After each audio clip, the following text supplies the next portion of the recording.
Neda etoso aduonu miensa 23rd August 2026. And I shall say ahead of time enti moma yen take you off straight away na yen fa yen come on so. And ne a transfer deadline day e Ghana ha.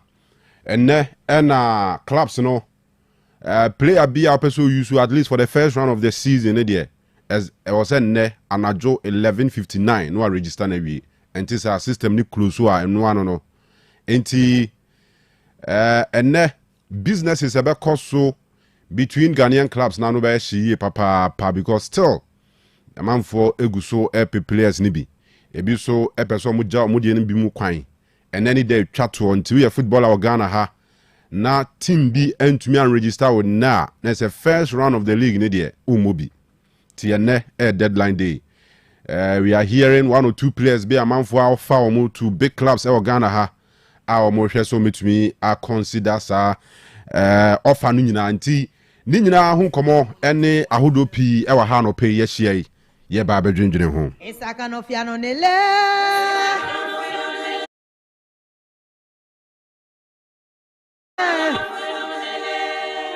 Isaka no fiano nele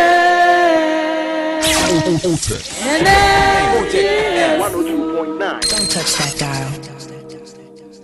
La me mama Otec 102.9.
So Yashas here show is streaming live on Facebook Otec 102.9FM page and so and your dem live so our YouTube and also search Otec Sports channel no abenya live na jumedie no what ye be our kasa fidie so yet sorry so 12 na yamakwan ama Mrs. Kate Apia Boatin mama na said ya pomodi ahoto so abetoa so amae enti ye dia na between now and 12 p.m. na Kate asomu from 12 to 2 enti no sanity here. Joining us here on Facebook, leave a comment or honey and kind mouse is here enough young conco farm and on in some walasti abuano ede amae. Na amanonin some the baby leaks no I shall see our fine enra enra dear ye see any see ye na de see so dear na and said anye at the papasa so at ya say yana de bia mi busa say clubs like Hull City mo Brentford mo pre-season won ti omonka won ti so ma sign player bi won hu de omo ye obi anim de ekoso omu team ni mu pre-season o me silent won ti hwe mfa wo mu na season shase a ana behu maza enrade a Hull City de ye ne de o mama yen se si form ama me ne makatafo nyina ya vexe akatafo mun kabie. You are the keep you see me. Mayu, MU. Must you follow by name? Mayu, Mumu, MU, and you stop with Mayu, MU. Must you follow by the name? You talk about you play football with your leg. What is hard for football for you to play? Are they play football? Are they keep you see me? La me they concede goal. Later people will stay there insult. Why you they insult because of you don't have defenders. Moko come on the truth. Moko come on play. We talk truth. This is 2026. New CC. We go use this same thing enter 2027. You see they use Maguire. You see they use Luke Shaw. You see they use Dalot. You see they use Evu. They use Momochi. What is the what with this? Are you serious? Is this club serious at all? Our Nigeria brother they score us back to back now for friendly match. Chukwu is he want kill us. If you want to sign Nigeria, go and sign one. Chukwu is kill for friendly match. Oh no, we are back here again now. The same Ajayi wants to kill us. What is the problem? Remember that you have a Nigeria brother who is supporting you. My head nowhere. I dey quick craze make I not go craze one day enter road. Because I hear some man you fans say why you dey support Messi you can't leave Ororo. Who no like better thing? You know like better thing? If Nana brilliant, if Nana start to support you, I for not come up for you now like this. I know you talk now. I for change him, no, but he's just do or die. I can't change. If this is die, I will die inside. So you go and expect me to go to follow Portugal. They support them so that my eye go to see something. And back to Carrick. Now, what I want to ask you, the problem today now more of him or more of the players? Let's go back to this same Carrick. It's more of him. You stop experimenting. You put your best 11. Let's know what's happening. So what will be the best 11 when you no play? Okay, you know say now man when they always say okay, I know too sabi. I want to learn from other people. You go they learn against Brazil. Kuya they play first 9. You they play Kuya for first 9 when you get finishers. When you get their best midfielder Punoji. You come back to the same Manchester United. This is a football club. This is a team, not a country. You see they use Kuya, they play first 9. The last time when Kuya come back from it, when he come back Kuya. The last time when Kuya come back. The last time when Kuya come back against Amory, we play him for first 9. We lost woefully. 4-2. That is a sign for you that Kuya cannot work as a number 9 in Manchester United. Because Kuya not be that kind of player where they press. Team football now press football. Team they press. Coach, you feel relax. Say okay, we relax. We play the ball because of say you would fear because of injury. And the reason why you fear the injury because of say you want go team go play. Non Kramba Pound Sima Mienu aha Otec 102.9. Engineer Shama Bao say Grace Ayen Sudan Kwa promised to revive second 11 Wise FC. Please, has she done that? Time will tell. Ali Manaf, say good morning, my boss. Update on Barcelona. I'm watching you at Boko. All right, Ali Manaf, dear no. Audu Apietus DJ Baripo or say good morning, Kanu. I'm watching you live and clear inside United States of Adiemra. Man United Man United shall surely bounce back. You. Na enra de si ene de nyamyenim ne kurenie na chese areho enra na esa fere kra na anim guase. No matter how smart you are, I shower go see first you wake up for morning. You cannot get up before her. You don't fit. Now she go first you wake up. May wake up you back on. Quickie is for rich men because they are always in a haste. Time is money.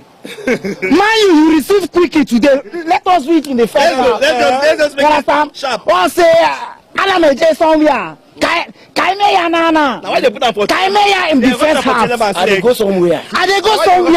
All fear short time. Short time. They used to do short time. They say, no need to come. They say second round. Kaimeya first round. Man, you na short time FC. Then do them first half. First round. Short time FC. For life. Short time FC. For life. Yeah, wait. Ho. Come inside them. Quickly. Tell them a You understand? Now, you are not pregnant with -2.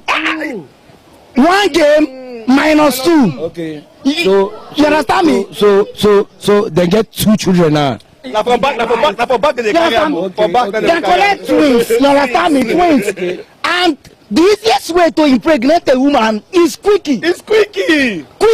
That move it shake. Quick. Look at so you just open and enter quickly. Say how far? Open. Una de Bruno Mona sharply. Open and give me. So hall now. Yes. Open the hall.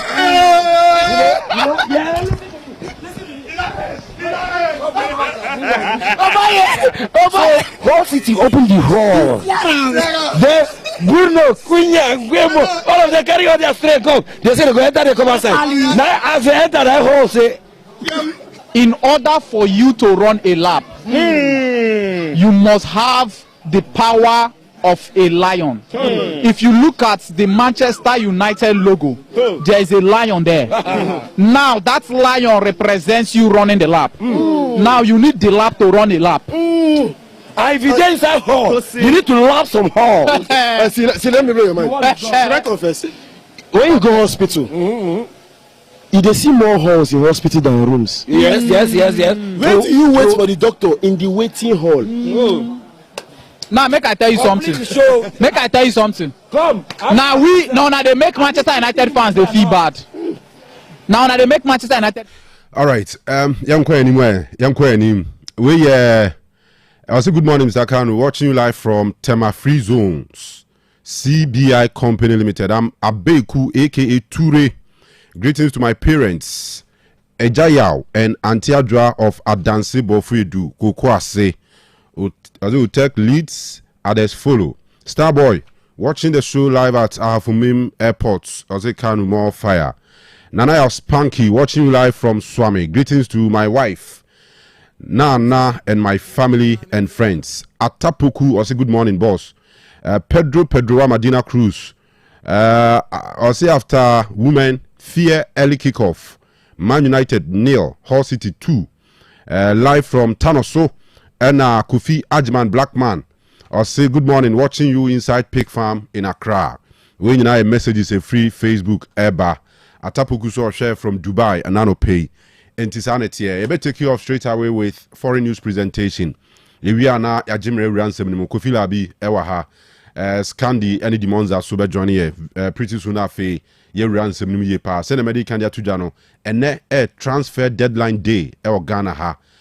Player Ben soon I will expect to sell club a bit to me assign and sign a transfer window no a close at 11:59. Enti when you am come a bass one pay jumedi so if you free higher live or Facebook live or YouTube and afi www.otecfmghana.com how to do on more tune in link no da ho no nya bi etie na bibia I come and take you off wabra wala stadium and on nsema ho nyina eba matches e course so enra hunsunsanso post match reactions na afi ne games eba so pre match reactions and stories how do e wo ho nyina no wabua ni nyina no enra Real Madrid Jose Mourinho omo nyame anim ni kranie omo leaving very late na komo ba ko a e wo ho ne se Madrid supporters no omo asase fire Yan Diomande omo chere se Diomande born no e wo form ye Diomande yen now na dia chia me abekasa yen twi e ma yanum MSC price tag ye de to yenya ye ka achiro yen twa mo bi meka yenya ye wusa wasa nti ye Diomande na mi di mukureni eye wa adwene say ye di 14 million and 40 million e beto wana and to over 40 million boy na 100 million akan sabo ne way player ya to 140 million over 40 million boy say 40 million boy na 140 million de beto ne way fa ringers ya to ye to garbe say no be bobo ye to garbe di maria no say na one be boy na me say me be wiase me ru 419 bia wo mo sin Leipzig ade Leipzig CEO no oye adwuma wo blue light ana say oye adwuma wo ye friend sen PZ ana say oye adwuma wo cycle wo mu ntwa de ensho bi ani sa wo mu kro wo mu ntwa de ensho bi ani sa ni ti Leipzig mutu opa mu chapless sha manfo ni ade player we that's why the Henrik no me ade sen wait the Henrik be 1 times 10 Morocco ni Ibrahim Diaz or be 1 times 10 let's wait what ana mol no nya me ni mol no nyu udidudu nya mol when you had trophies Vinicius one huni oko siesi ohuma ho ye friend odi ba be ni Hala Madrid. Yes, and ya double moon na vex. Yan demand the agenda de Morino agenda de. Is it right? Demand the crowd your call internet no some friend Abidjan Olise.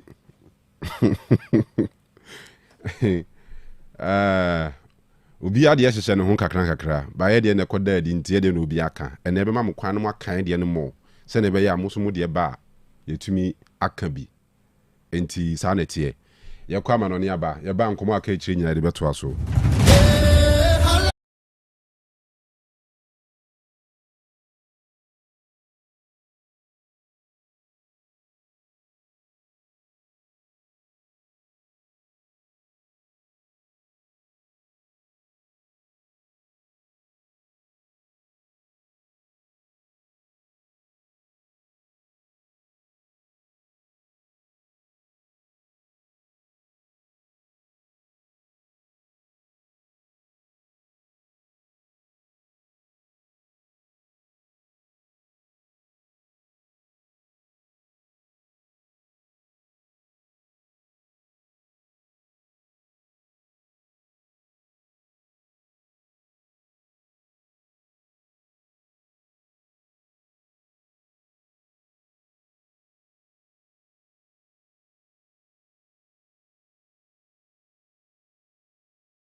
ama bibia nso timi akoye ne nyina ene se ose pese ena no pay oba omo obomode na afi no omo timi ama ade a menka nkyira wo se no eye perfume papa se okwa sorry na afi no won so no perfume papa de agu ho no eye ose press enterprise na medi tudwa ese o pana afi ne ma ne nyina no eno nso timi akoye kama enti ose pese de wadama owram wo ma so ye wa medi tu animo ese ombeboa wo pa na afi perfumes papa de nyina no Omonsom na timi di ama ama bibia nso no eno nso na timi akoye hye no nso ese ose pese oba no na kyese ade aye fe ne sen eno eye menka ne se eye perfumes papa bi etese night club 9 p.m.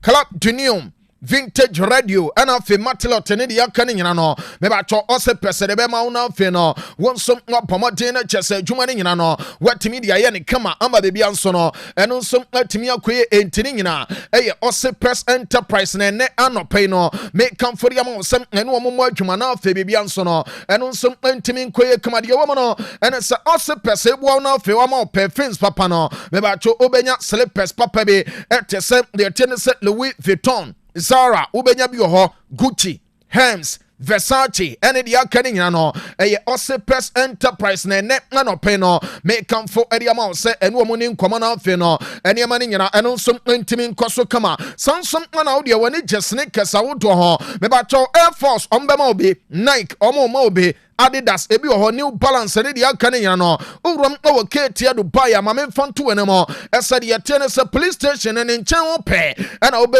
Osei Press aso ye no me patro shops no eye mienu entim okwa ne chese de wo me se ba bia tonton sene kesene sele personal obenya na afi de yete ne se perfume sa woto ne nyina no eye Osei Press Enterprise na no pe no me comfort ya ma se ko na afi no kwakwache quality perfume no fa go ho kama amani nyina no eno nso ntimi nkoye entiri wo no eno sem odie wabia boutique be anase cosmetic shopper onso obomaden na afi no watimi apɛ de yete ne sem na perfume sa wodo ne be na kyesa wonso watimi de agu a me ba cho wadama obomaden na afi no woni mpanifo atinkomo na kyesa wonso no package ne nyina no yetimi aye ne kama ade ama numbers no 0249 238 370 0249 238 370 and 0502 520 624 eno aye numbers a wadama also notimi pusu a obewramo ewo Osei Press Enterprise na chese adwuma ne nyina no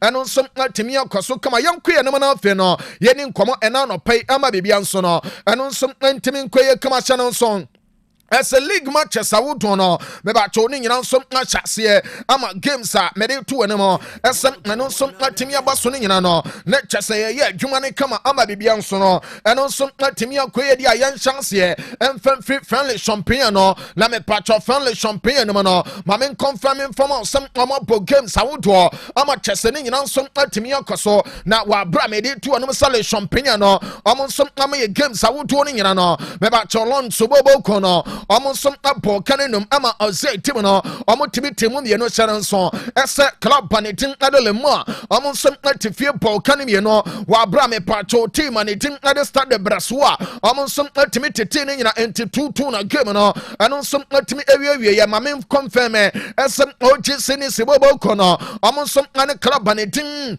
Ade Loreno lectures non some player Nola obi antimi anshebi ewo san game na mo san some na mama confirm some player tulu bobo kono omo some atifie ama krampa letin ade Olympic lone abechi omo twom academy no lectures omo some antimi antibi de wo no and some player ne tin ade de tie ne some player nante enya go ni paako ade ma de tie ne some krampa letin ade Olympic lone and player no one nante and American some onya first go no ade Leon Bobo Kon anafe player letting ade the tennis Malik for fun and so no boss second go no edema Leon Timono Leon Bobo Kono meba cho amu opener awale champagne no no amu kwawe ekofa 2 goals lectures no shepa ye dini nyina no eno nso timi ya ma kama ama bebia nso no eno nso timi akwe ye nto so no afe no meba cho the tennis ya matches awodo a eno nso timi kwa so no nyina no ye ntimi nya nwa dwuma ne kama ama bebia nso no ntimi enkoye Troye Bobo Kono and Paris FC no na game no and on some ultimate and ya didn't you know and on some ultimate yama will come ama baby and no ultimate akwe and a day I mean no casino maybe to Manchester out on and also to us kama our friendly champagne no the woman and a le champagne no me games I would to ama baby and so no timi akwe kama na me pato ye wramo na media to no say games eba so our le champagne no me ba to study and je and ya about 1 p.m. amo bo e de tia le bobo kono sansono ana le heavy bobo kono about 3:15 amani air samana ko and chesadi chim sanson ana game e todwa e 6:45 no aya Rene Bobo Kono and a chessa among some money Paris Saint-Germain game no and on some ultimate to dry at demon summoning no and on some ultimate amount ama bibian sono and on some ultimate quay come into no aya look champagne no ani aya nwajuma wa bramante one no and a chessa among some ultimate shasi bibian sono ultimate quay come young quay no man fe no yenin komo ewo Italy the woman no and it's a culture we are no Mamin confirming from all as a culture series so no maybe cho games I would to akoso ama the tennis teams I would to nibe atimianya am first 3 points our Monte one no more maybe cho international Milano AC Monza abo monza bobo kono e kanu mako 9 monza etimi timu baako hyɛn so asɛm owura ne din ade hakan chanolo enya first goal no ade ma club banitiri inte wabra me pacho owura ne din ade Pietro Zielinski enya second goal no owura ne din Esposito enya third goal no ana Jan Bisek ebo fourth goal no edema Inter team no wabra me ba cho club banitim ade Monza so no lectures owura ne team ade Varela enya consolation edema club bana ye de nyina no eno so team de apoma bebi anso no atimi akoye kema yanto so na fe no me ba cho games eno so akoso e wo Serie A no no utini bobo ko no ane komo 1907 game no and also ente 1-1 obi atimi che kan baako ama bibia nso atimi koye kama sanso na hyɛn nso ɛsɛ Kanu abobo kono me ba cho omo tefie ama ɛsɛ Napoli abechi omo twa omo ɛkam ye no me ba cho de yɛte ne sɛ Kanu atim no omo nso antimi antimi ma men confirm ɛsɛ owuram ɛwɔ club banidin ade de woman sɛ ayɛ Napoli a lectures awon so adwuma ne koso me ba cho Master Red already did it Kevin De Bruyne enya first goal no Adema the tennis Napoli bobo kono and afe already did it Vergara and some second goal no Adema team and the team edit Napoli ya didn't and some ultimately apa ya baba young one juma wa bra me patro Napoli so no after some omotimi enya the tennis 2 goals and yama nyina timi akwe wa bra Kevin De Bruyne so no timi anya goal ni nyina no and somehow do a woman ya de bana fe no maybe and some timi akwe nemo pama tifie ama kaya de culture bobo kono and some trying to kind of bakua me ba cho pama tim no omo prayer omo ntimi ante ena day am no kase no the attendance some program our culture Serie A no a omo Manchester wodo no eno some timi anto so ama bebia nso no timi ankoye kama ena nwumre no bo the attendance some 4:30 a ma me mfanto no so from so no culture omo ba bom na the tie ma na tim ade the attendance Juventus ama san game no eno some timi aba so kama same time 4:30 no lectures Venezia bobo kono amon som ane lecture tim no e de hwem kama ama bibia nso no Etimia kwaso sansono ana Atalanta bobo kono meba cho omonso mebe bo ade atie club ba le tim ade Sassuolo Calcio ama bebia nsono eno nso timia kwaso sansono ana Torino tim no omo be ginam abo ade atie AC Milan ama bebia nso timia koya ya dire nyina no eno nso timidi aba kama entiwe no eye Serie A no ma day 1 no ana me pacho ye propro hu kama ama bebia nso timia koya ne yankoya no na afi no ye din komo pi e wa La Liga no Beba cho La Liga no awramo ano aye Monday 2 na mama no beba cho clubs ne bi afi no mo bo mo first game ama bibia nso matimi akoso na de atene se awramo awo San Mamé Barria Athletic Club de Bilbao tenafie this season no mo de mo right of Sabia no beba mo cho pi se mo de Munya kakra na mudi gu akira aya no makai Sabia esan Sabia bebuani papa this season no ama bibia nso atimi akwe na de womne se awo San Mamé no mame confirm se Athletic Club de Bilbao tifie Sabia boboko no akọchi wo mu cho mu 3 meba cho Bilbao tim no etimi tikan mu baako na de womne ye already did it also enya first goal adema Sabia channel so asa already did it educate enya second goal no adema club banitiri Sabia ana fe orani tim ade de tennis Romero and some about third goal no adema Sabia bobo kono ama chese 3 points ni nyina no memfanto ya some Sabia tim no amon some akwa we akwa fane kama ama bebia some timi akwaso kama ye kono le chese ye rum awo Mestalla Stadium de wo no and some Palantia bobo kono amon some tifi amon chauta bigo e no ana game no anon some timi de boy ya dini nyina no anon some timidi aba na me pancho uram our RCDE Stadium lectures Espanyol tim no en raon and that's what in answer omo hwe bo a etoda bi omo sorry ntem free TV ho no ebi kura jai akwakwada ama chese adwuma no krampon obi anim se Jose Mourinho me ba chop Father Jose Baye no lectures ne first game ni nyina ono som na ba be draw e dia mama dwenam no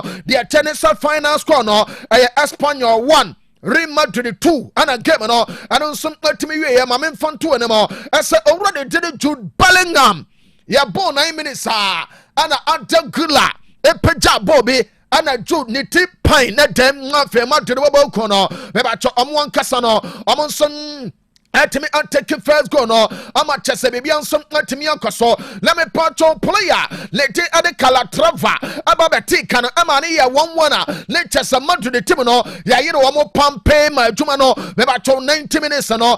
Ya bo ama ya ba be ponwa. The woman is some run it to the Colors SP. Na ko da we die man do the ya sign anka. Me ya sure say nka de besie no. Enka enye better Colors SP. Me ba cho player no.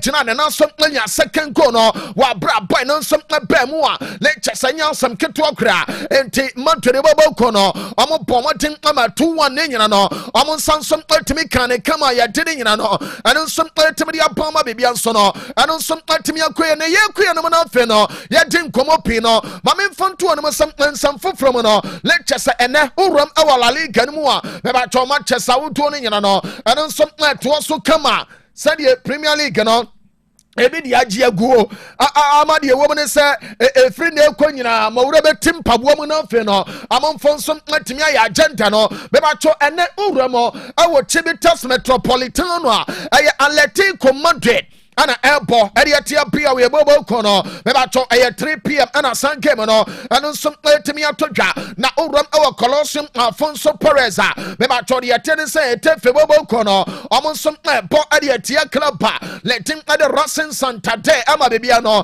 etimi ankoso come game time no ay 5:30 ana sama chano anu some etimi atodwa na wa bra ye kan nyina no airport 7:30 ama me confirming from asam out chetim no omon some Tenefie, Nafe, Amana Club Adi Barcelona, Adi Aboma come game no, I don't some to me to draw our Estadio Martinez Valerio, not the owner some run it at the Alejandro Quintero, Quaco Genamo, Nafe, I don't some to me a game and so, I'm a baby on some to me a Koye, come on, ya didn't you know, I don't some to me about, Bemacho Bones a game one, Amo Quaco Bo Adiatia El Chano, Maming come on Cacrano Feno, Yen Twas not just a Yaka piano, Yen Timin from Rakama, Ama Bibian Sono, I don't some Timin Cosso. Join the Facebook channel Otec 102.9Fm Otec 102.9Fm YouTube no and some Otec sponsor Wadama Oba Bomadena Feno what me unlike it ye page no maybe I try all like it ye page no let what share come on baby I'll be ye piano oh Bomadena Fe want some what me like it now what share no leave commenter maybe I try show new customer the attendance and one kokano ebe to me rating amani and so no and some timi akoso kama entiano aya kakra eba bonsa game me ma cho omni el chebobo ko ne el kwakoba no on se makantra wasan aya klaba no omon som ahwe no mo se bibia betimi akoso enche enam bonsa assign it Rodri ama Rodri aba me ba cho mo a mo de monim Rodri history no de wo mo ne sa player no game a boss e kwakoba no ontimi mo bi de men senka no and sa boy na e kwaso watena Barcelona ho na fe ono som atimi a continue ne fitness no ama bibia nsom atimi akoye kama sanso no ana 2 other players amon som atimi a make trip no e ye Makasado ma men fonto ne mo esem oni Hector Fort dia men senka and say boys no emie no nyina empresa omo free bonsa na bonsa won sa baby adro no enya fe no omo kwakoye try and error bia na fe no adia akwakoje aguo say o se o ton player na Janifie na fe no ne ton fe no money won komo o de ne kokko gina gam na fe no okokko ba Adiane Abuakam enti 2 players no and cram in second no pen no and some Barcelona mad squad no almost some can plus run it did Rodri amo Canada Opianso no and some Timia Kobia didn't no and some Timidiama will come into way no I bounce a game I'm a patron son kwakobani nyina ana yeti won komo ama bibia nso no eno nso atimi akoso kama eno aya kakra na no pay eba ana yetini nyina nso atimi dia mamo ama bibia nso no eno nso atimi akoye ne yankoye no eno fe no yemfa Manchester woto alka eno nso atimi mra ye wremo awo Premier League no mo na me pancho Premier League no dia tene se eno nso start weekend way ama bibia atimi koye kama obia woni sweetness level ama bibia atimi akoso na me pacho early kick off me sure say season ya yawura mu ayekwe o say ebi mu ho a yɛbɔ early kickoff a direct me catch out say oyambedu say him nothing no enema diego mebacho whole city obia ni naso investors nyina ade akoma ekodi whole city achi mebacho echire di dwrade ni guya lectures anya bete whole city echi Manchester United enu Manchester Academy no Manchester United bobo no omonsom antimi antibidi wo no anesam owurade tin ade de etene se Sami Ajai ono enya first goal ade ma whole city a United ebete on the 17th minute ana player no obi ano kama edema ho yakuye no na no ana me pacho owura ne tin ade de wo no and say Nampales mente and anasa no permente and some abomate enya second goal no adema whole city enti no permente and the we United bobo no Manchester whole team no some enya 2 goals Manchester prayer amantimi ante Manchester game no akwa de din ama bibia so no etimi ankaso kama yento so no fe no yenwram our Hill Dickinson Stadium ai beba cho Everton bobo no amotene fie ball kanimi no Manchester Crystal Palace team no some ya amantimi ante na de omene sem owura ne tin ade de etene se Disbury Hall enya go ne baako ade ma club ne tin ade Everton Sanso no ana player ne tin ade Tiemo Barry enya second goal no ade ma Everton bobo no ama bibia nsom etimi ko so kama ya de ne nyina no eno nsom etimi de aba na me patro Ipswich Town ball kanimi no deɛ wɔ mu no ɛne sɛ santan antibɔbɔ kɔ no ɛpreya timiti Kanu paako sansom ɛna maame mfa nto dwa ɛsɛ ɛwɔ City Ground Stadium ɛwɔ Nottingham kurom hɔ nom no bɛbɛtwɛ Nottingham Forest team no ɔma starte to ɔmo nkasa piga ama biribi atumi akɔ so deɛ wɔ mu no ɛne sɛ Leeds United bɔbɔ kɔ no ɛkɔtwa mo ɛka ne paako a ɔmo nsom antimi ante sanso no ɛna Brentford the Bees ɔmo kyerɛ tɔnamfoɔ no ɛsɛ asensan no obesan nemo no se obesan pa na tim no ebe jali animu ya no ade se 3 points ne de nkrofo de je ade free wo me pacho Brentford a chese tonam bosomi a ye duamo bro omo kire mo bibi kakra bi e watiwa 3 ana Brentford e ball tonam mospe na de wo mu ne ye me pacho player ne tin ade Lewis Porter enya first goal no ade ma club banetin ade Brentford Sanso no ana abrante ne tin ade de woman sem aye Janelle Tenso no ensom enya second goal no ade ma Brentford bobo ko no ma memfon to dwa esem owura ne tin ade Kayode ono nsom enya third goal no ama bibia nsom atimi kwaso ye dene yina no eno nsom atimi de aba kama enti Brentford nso no beba cho amo first game our Premier League no aye 3 points plus 3 goal ana cheso mo nso no Sansom atimi aka kama ene den no maame mfanto ya se Premier League no ebe to aso owuramo our the American Express Community Stadium aye Brighton and Hove Albion and Aston Villa aye 1 p.m. and awie ana sa game no etimi atodwa owura ne ti ere Peter Banks ebe kwa kogina mo na fe san game no watimi awe so Sansom na owuramo our Etihad Campus Stadium meba cho Manchester City bo Adia Bournemouth owura ne ti ade Jared Gillett gyina no fe no me ba tro san game no ono nso atimi awe so na me patro Newcastle bobo ko no omo bo big game na ne nyina no ane se Newcastle team no ane Liverpool bobo ko no ana ebo 3:30 omo nso ade bom ama bibia nso no atimi ankoso kama game ne todwa awo St James's Park de wo no ane sa Stuart Atwo gyina mo a center referee ade ama game no ama chese bibia nso atimi akoye kama ya de ne nyina no ano nso timi aba kama anu aya kakra efri Premier League no mo anu som timi atodwa ani adene nyina no anu som timi ya ma kama ama bibia nso no atimi akoye ne enti wutie ya na fe no o person monitor na live e wode yetene sententan fidie ne so a o be join Facebook no o ba Otec 102.9Fm Otec 102.9Fm YouTube no anu som Otec Sports a wadama nso obetimi join na fe no wa like o ba share na fe no yaya comments awodo ne nyina watimi agya ade ago ba bia wo be hu ye bia awode ye tene sam nka ne sam social media no so no wadam ma obama de na fe no watimi like no wa share esan sam ene Sunday anopa we no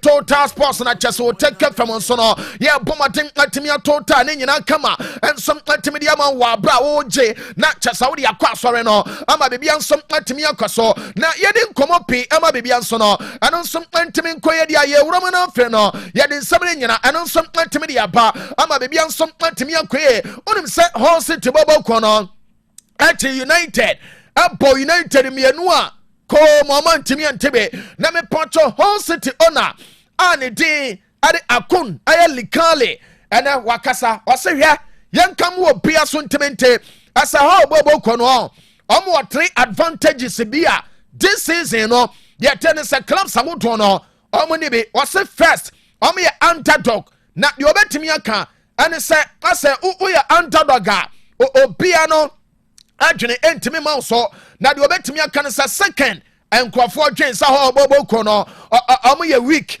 enti no omo baba be take advantage of omo ankasa no omo weakness no and was third no se players no bar omo bo with their heart enti we no aye 3 advantages the team and the team ade ho no omo some promoting no fe no omo timi anya over other Premier League aye teams awodo no ama bibia nsom timi ankoso me ba cho owura ne se yankam wo bia so ntimente as clubs awodo no omo no half no sa omo ya adwuma ade ne sa omo de nkabo mu na eye ana fe clubs aka no lectures players awodo no obewe we nam ha lectures star players no ana chesem omo so edu omo nkwi na mom ho bobo ko no no omo work as unit adapia no omo bo adwuma no bom manya results ana nsem obetimi aboa club no ana ya according to owner na tim ade akon aye likale and what is sansem we nyina no ana nsem timi dia pama bibia nso no ana nsem timi akoye kama ne yeni nkom our club banedim ade ton am hospe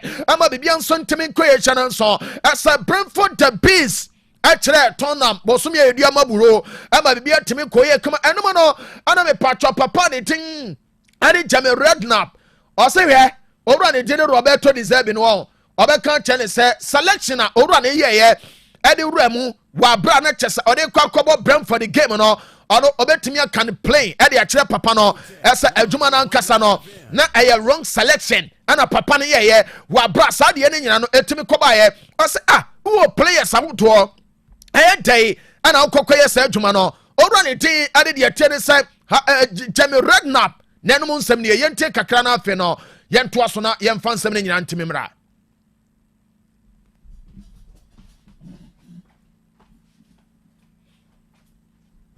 That team that he had and the players that he left out, I don't know what Fernandez's condition is like. I think obviously James Maddison in midfield would have been a better option. Considering the players he had at his disposal, I still think he picked a poor team today. That team that he had and the players that he left out, I don't know what Fernandez's condition is like. I think obviously James Maddison in midfield would have been a better option. It didn't feel like a team that was equipped to go up against Brentford. And sometimes you have to pick a team that's going to be able to handle set pieces. I looked at Senesi and Van Hecker and Richarlison, maybe from set pieces. They were the only 3 that I thought could compete. It's not big. Weren't a big enough side. They weren't clever enough. They weren't cute enough on the ball. I think they were lacking in every department. And he has to take responsibility for that because that team just wasn't the right team to be equipped to play against a really good, solid Brentford side. Fantastic anti-way urani din edi Jamie Redknapp ena odi ensemni tudwa esem urani din edi de tenisa Roberto deserve no na chese ne selection na oyeye edi kokochia Brentford boboko no na eye poor eno eye papa na ensem odi tudwa ene edine nyina nsem timidi abama bebia nso no eno nsem timi akwe no na yedi nkomo na fe yanwe de aka bia na chese bebia nso no entimi enkoye kama maka chawsa o join ye na fe no what me like it me ba cho all like it na fe wa share na comments awodo no odi aba ye ready the kama edi ama wa bra ne nyina no eno nso betimi akoso ma bebia nso no eno nso betimi akoye kama unim sa United bobo ko no elusu ye edi ma club banetin edi Hull City na eno ana me pa cho owura ne diri Michael Carrick no ɔse no kwasɛm ni ade obetimi aka no ɛne sɛ ade ne de resource no ɛnyɛ de Manchester pe ɛne bae no ɔmo kɔ na fe ɔmo akɔ yɛ nwa dwuma ama bebia nso atimi akɔ na de wɔ no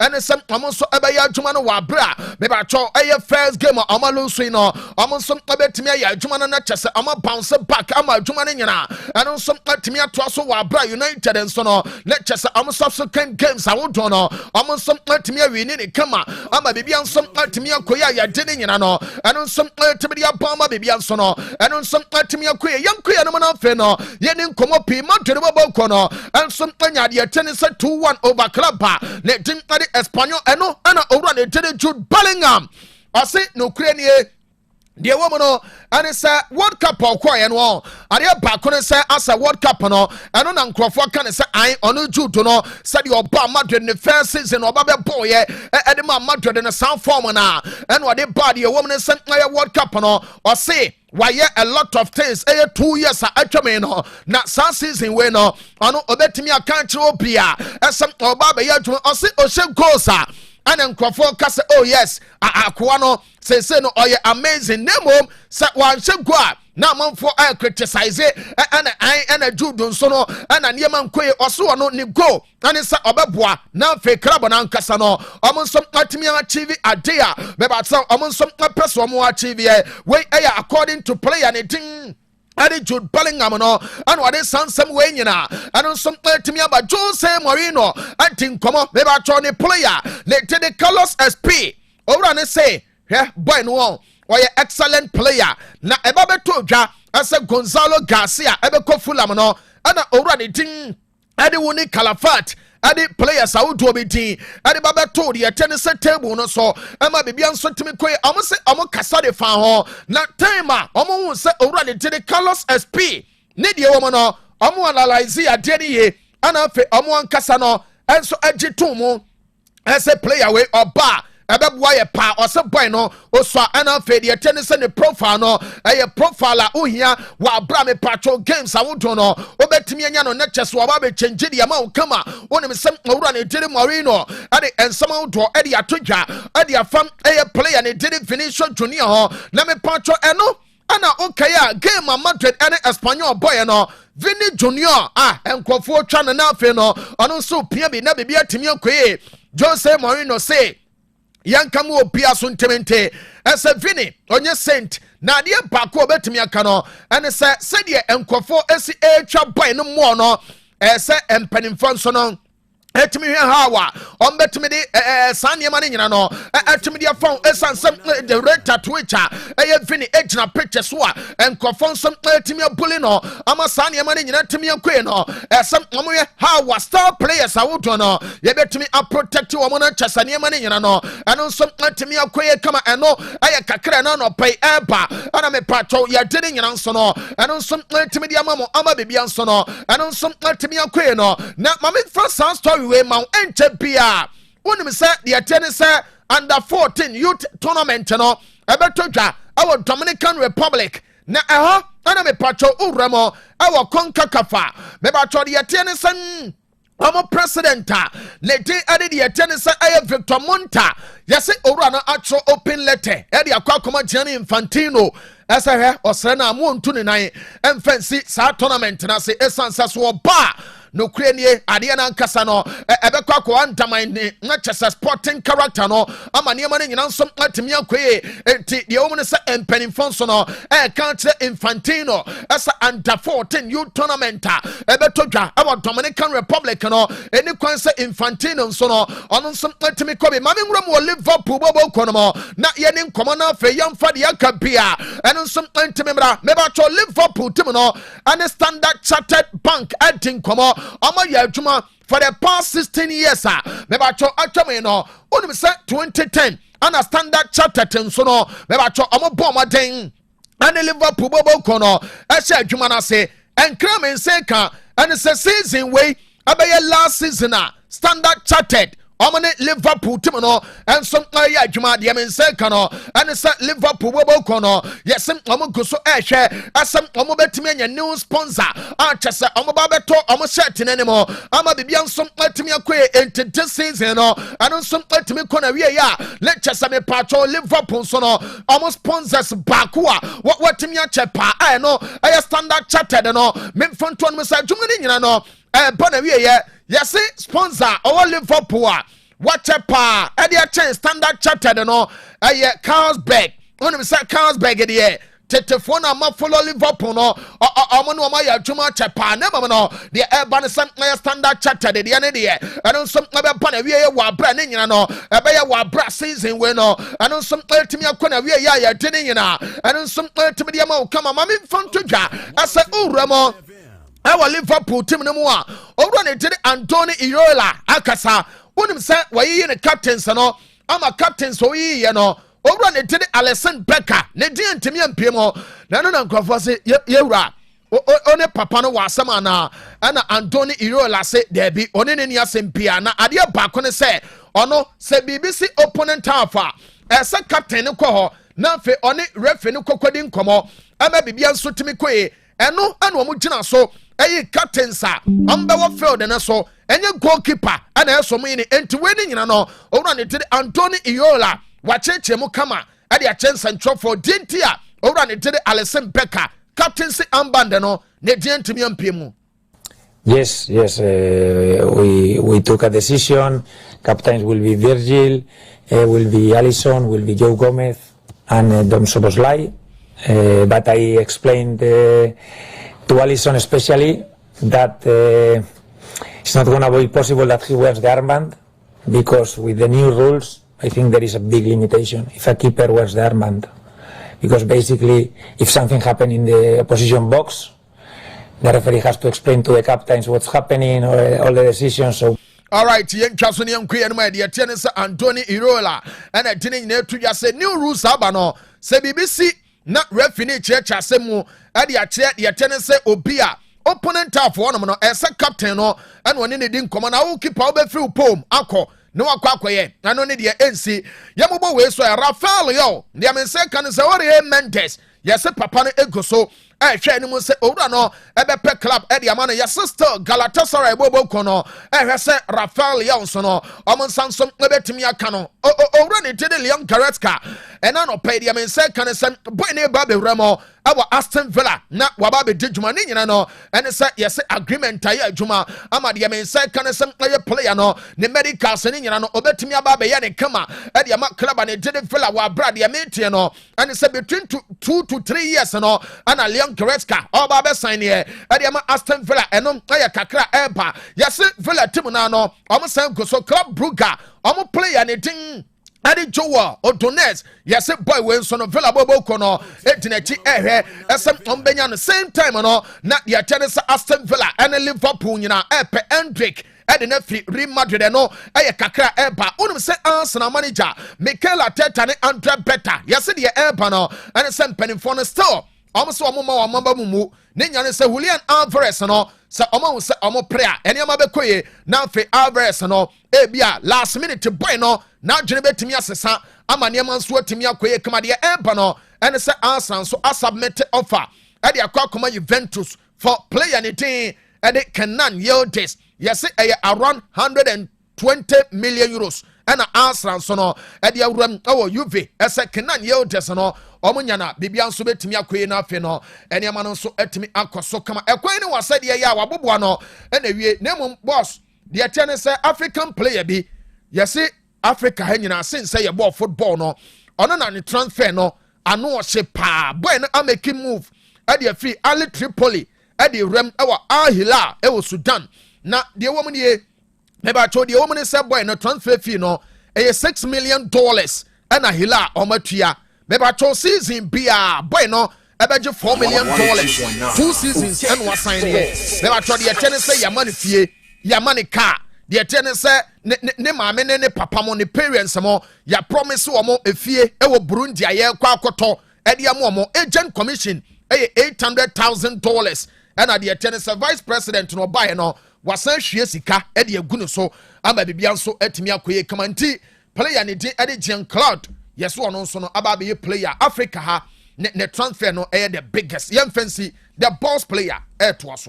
Otec 102.9 FM, the pride of Ashanti.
Pana yatwa dwumadie no so aka bese siman wotwe na nonkron abo ugusuti live Otec FM so 102.9 messages are ana comment egu yen live stream na se e Facebook ebinie from Kwame Kenya Sasira. Good morning Kanute, congrats to the entire Real Madrid players, and we also watching you live from Upper East region. I'm John. Chelsea must learn sense from Man United. How? Okay. We are listening to you people. Osei Michael Ade. Okay, Michael comments in here too clear. DJ Donkey, I'm watching live from Asante Bekwai, Pampaso. Osei, hey, Man United pioneer. Tomorrow, Chelsea will win. All right. Mohammed Salam. Osei, good morning, Kanu. I'm watching you live from Ebuakwa. Enti Man United pioneer. All right, this is me, Skido.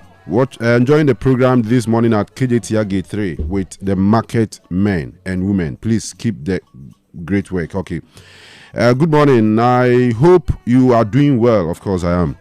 Chelsea, my darling team. Man United disappointed me, and we, Man United fans, will never give up. Please, update on Man United transfers. All right. NBA, Perisco, Nidia no. We su free shift man or say honor dia ba or say Tunsu. Congratulations to my team, Arsenal, and the players for their first EPL win and keeping all 3 points at the Emirates. It's a very good start against Coventry City, and I hope the team would keep the momentum and fight till the end. Gunners, we shall get there. Regards to Nana B. All right. Michael Nimba or say hello, good morning. Congratulations to Arsenal for the victory over Coventry City. Assam Faisal, good morning, Mr. Kanu and the crew. I'm watching you live from Paga in the Upper East region. Wishing Liverpool good luck. Curtis Jones also good morning, Mr. Kanu. Please, can you update me on Liverpool transfers? Watching your show live at Kwaso from Akukonam. Akukonam, no. We will say Yan Dumande was Sabruta. Mickey Kwame Forsen. Nedia Enono. Eric Nana Amwesisi Kapa. Good morning. Watching you currently from Sawoma Duajri. Fantastic show by our standards. Keep the fire burning. Eno Eyanedia or Diabano pay. Benji Mfensi we will say Yaudabo has said it all. Upon all the news signings, I haven't seen any changes in Real Madrid team. I wouldn't be surprised if Mourinho couldn't complete this season. We see Williams or say more updates on Manchester United. Possible ins and outs. Okay, Malik S. Carter is watching. And we will say watching the show live from Afram Plains. Mami Krobo. Keep up the good work. No. Just one blow. King Solomon GH, aka Kwame Guru, watching you live from Atonsu S line. Today, Barcelona will win 4-2 against Elche. Adruaba Kwaku or say Walasti. Presentation mu Pro Max. I loved Enter Church. Yebua Prince was the updates on Barcelona. Bernard Jan also a fantastic presentation, but Man United why? Emmanuel Ade, good morning. I'm watching you live from Germany. Okay, Stephen Bew, good morning, Kanu. It's your boy Wasti, watching you live from Dubai. Greetings to all my friends for me, especially Survivor. Yabua Francis, or say update on Barcelona. Anna Francis Agbeniga, or say update on Chelsea. All right, so Chelsea for more update. One is a Chenumre is Simunan Sopeche against Fulham. I just say thousands and millions of eyes. NFA Ahesa Kings in the Chelsea for is Simusi. Clementa Saribedia Consul here from KCCR, Ewoki University. Big ups to the in quote, we would have won the league if Curry came early, people.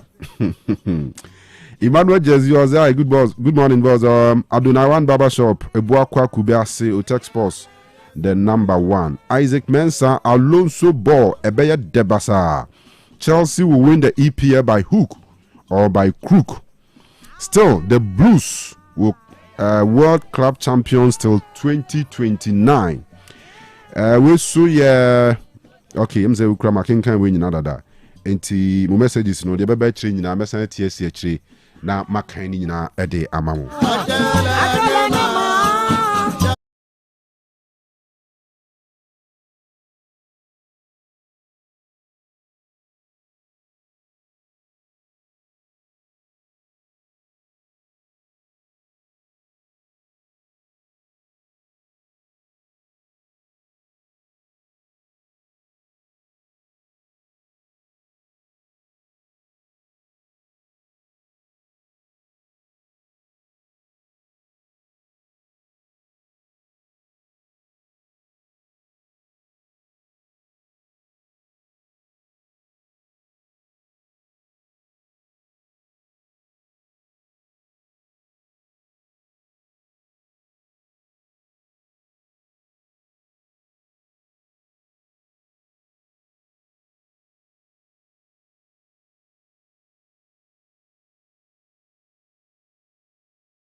Good morning, senior.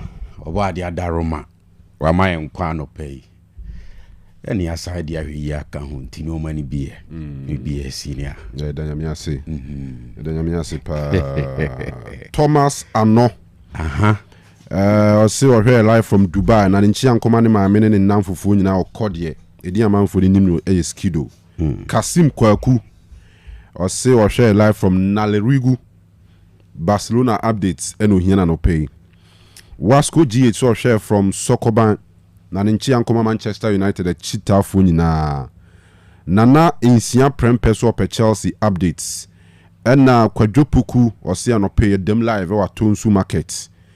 Kasim Kwaku so pe Barcelona transfer updates. Inshiraba Bwedi Patrick or say Manchester United them and insist si for men rap papa nemum the BM no or jidi se nyoma ebe ye e dia ma team no enti gobi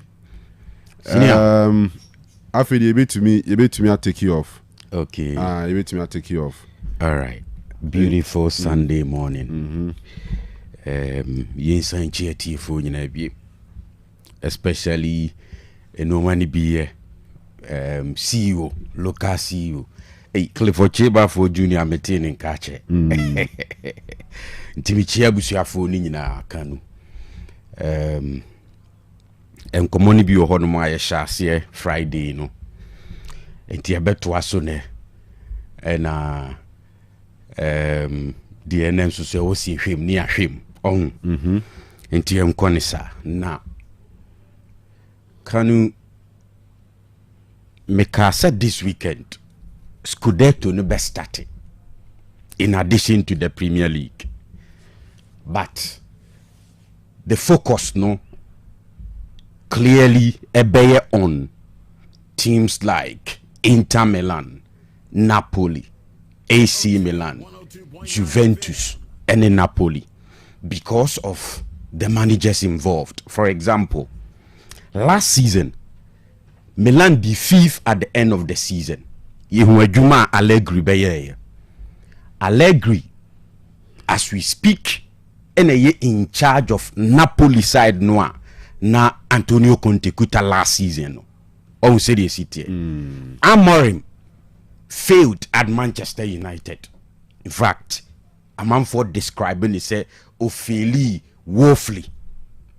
Surprisingly, Milan and so handy over such a platform to Ruben Amorim. A failure. Yes, at Manchester United. But Sporting now very successful.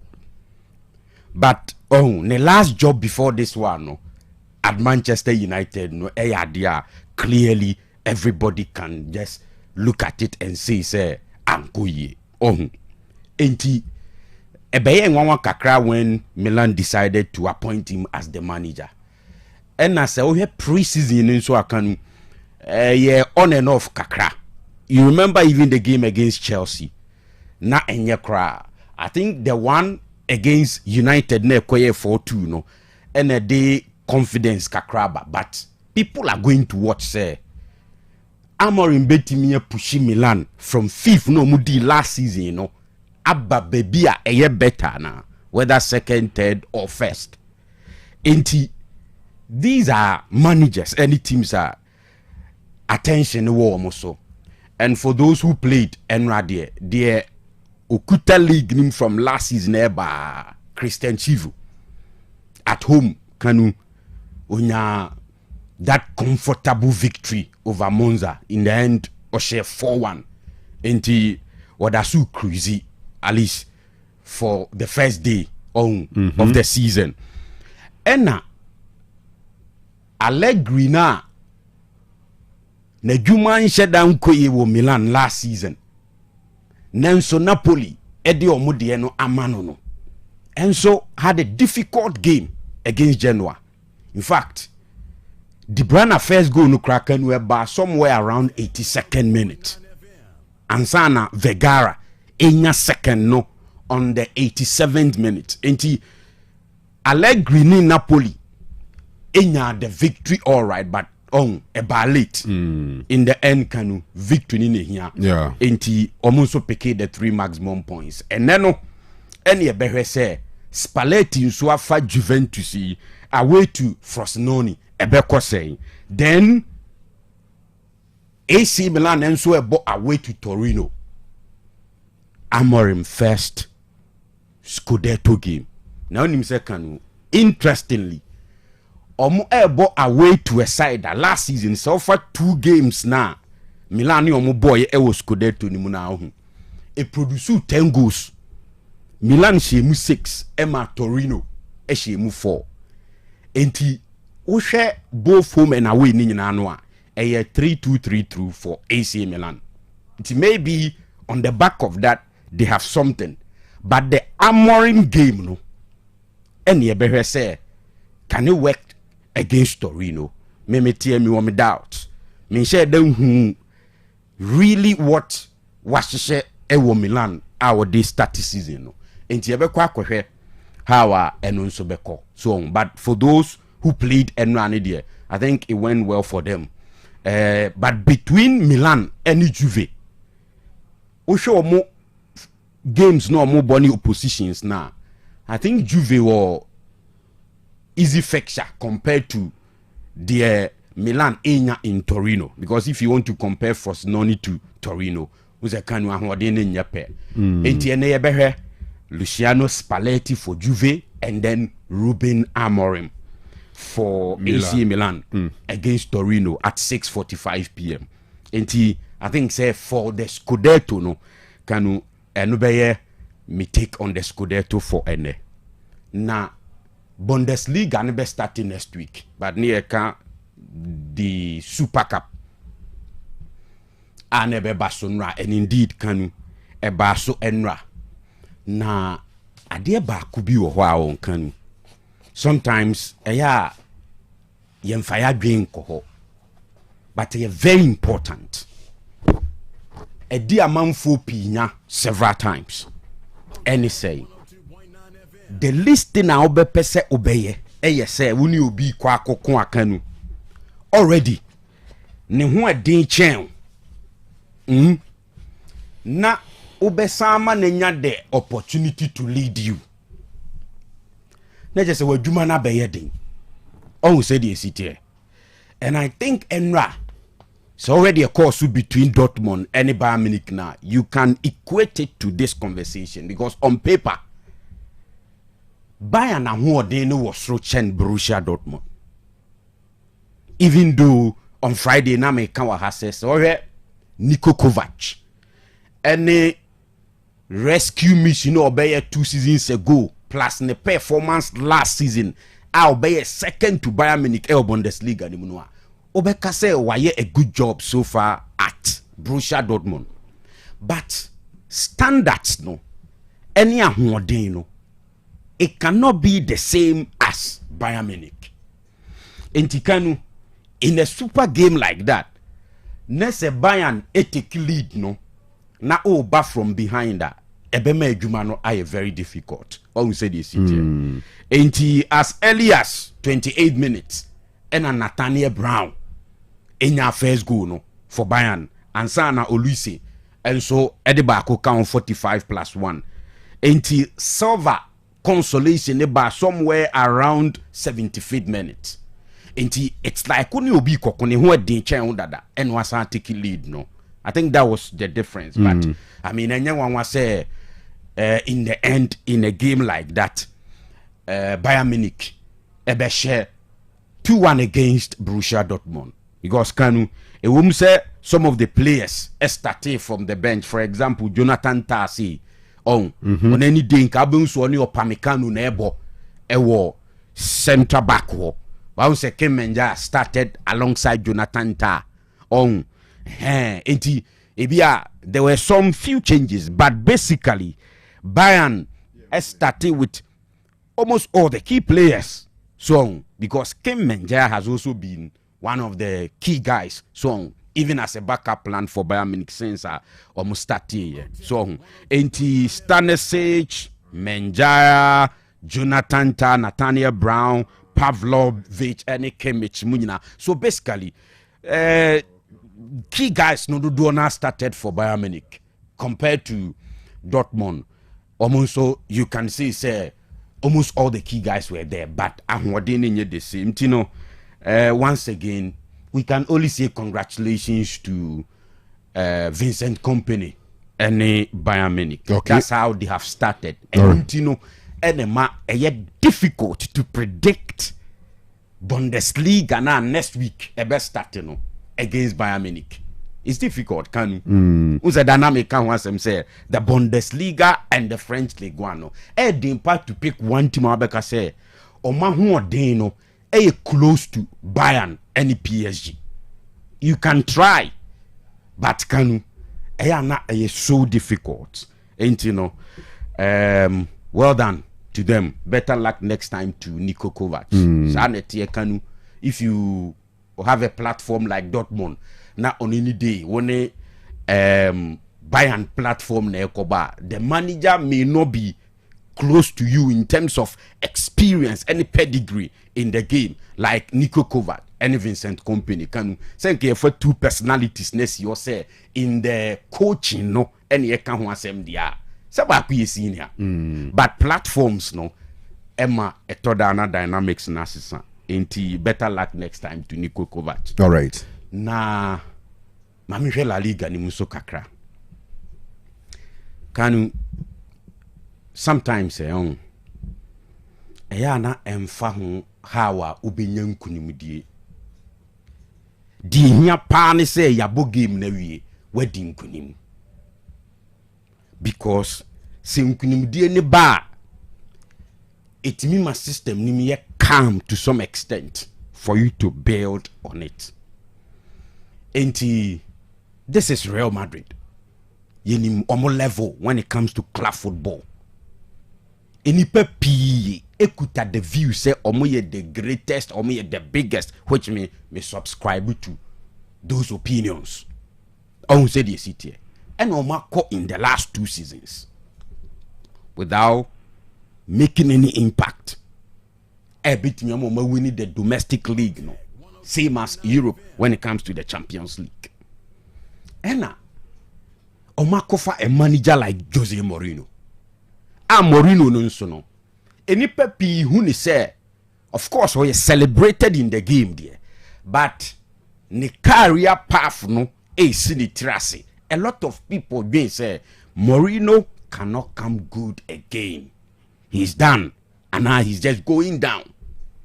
Nti ankofo pi kra ne Madrid nyadwen why ombe decide so ombe call for Mourinho in times like this. Enti Kanu in such situations no. So a manager the uhia pa in your first game. You say you be bohese ne say yapon no Kanu. Na when you the 3 maximum points. On say the city. And I think that is what Ato Madrid any Jose Mourinho. But say we have more money part here. You cannot say a modern enra against Espanyol no. Na sa performance na beka say wow performance. No. And yet performance that amount the belief say this is the side that ebe compete Barcelona a winning La Liga no every Barcelona say. And yet that kind of performance no any who yet. But like I said, Kanu, the most important thing is Sisi Ayeka say Udin Komone say no Jose Mourinho relaxed to some extent because he's won his first La Liga game. And me who ne reaction after said Carlos SP ebenya the winning goal no. Say he needed it because Kanu see we a game no and a Koba say game not ending in a draw. Look at the headlines. Now where conversations about up. Even with the win no. Now we bought double mode same as other Madrid supporters. There were issues with the team and the performance. They said they're making. Na me correct lineup ni mo no. Na areas be hard man amni Jose Mourinho nyadwin. On say the city. For example, I don't think I saw started careers ahead of Kukureya. Kuku is that established. No, it's only match day 1. Some of these things in a course with the BR. Okay. Or real plan. I mean, but for match day 1, match day 2, now integrating you guys in Kakra. Sometimes would you money na be same one here because you and I know say Diomande on ka bench ho. You and I know say Kuku en ka bench ho. Yes. Emro started Dumfries. So yes. So one say na new players ni ko bebre was starting 11 ni muso a na kofa hawaba. Okay. So a matter of time now we integrate you more in one kakran. Some of these results ni performances ni there. On match day 1, when you're champion, it is expected. Okay. To be this Arsenal say I expected say be who Coventry City for no. Barcelona ne Elche. I expected say Barca be who on PSG corner. Likely, and I expected say was a PSG question ade. But I'm not sure say a lot will expect Madrid to win convincingly against Espanyol on match day 1 with a new coach and all these new guys around here. And I go feel. Oh, me dear, sa part ni tumpa, but yam flip coin in here this way. Senkenra. Ya pon bono. Ena ekoye 1-1 na. Ujidi senken ko fo be ka say match day 1 inti. Oh, yanti ebo asim. No, ya na enye costly. Once the match day 1 ni sa match first few games no ya na enye costly inti managers no. Say enye big game. Say na Liverpool born Newcastle. Okay, be Liverpool ebo against Ipswich. Yes. And now say any of the newly promoted teams now. Me sure say Real Lanka game plan or the come no. Very different. But against Newcastle, I was winning a big game. The Obeko all out. Yeah. You get it. But in the case of Madrid, just Espanyol. With me, I used to say game no, they are experimenting. And just Espanyol, a league game that comes with 3 points. Of course. Very important, mewa. Today. Not at this stage. Not at this stage. Hey, Kanu, a league ni ebo. Oh yeah, league ni ebo. Okay, anano Eric Tinkler there no. Or say so we need 1-0 sa 10 in a league. Ujina yo. So this is a league game. Nti anya just Espanyol. Oh. And I'm just saying, sir, there were decisions taken by the coach. Media na menene. For example, Ada Gule, the right wing kono. Me, I was expecting so about Diomande no. We say Diomande no cry no Kanu. In the modern game, such talent, any or ye right-footed no. Kanu he find a ya near the omoto. Left wing. Left wing, yeah. Who the omko right wing hona they are limited. Or say they sit here. A few instances and unya right-footed players. I think it depends on the strategy as well. The strategy is about cross balls now. There will be here right winger. Or right wing. So that we can't say.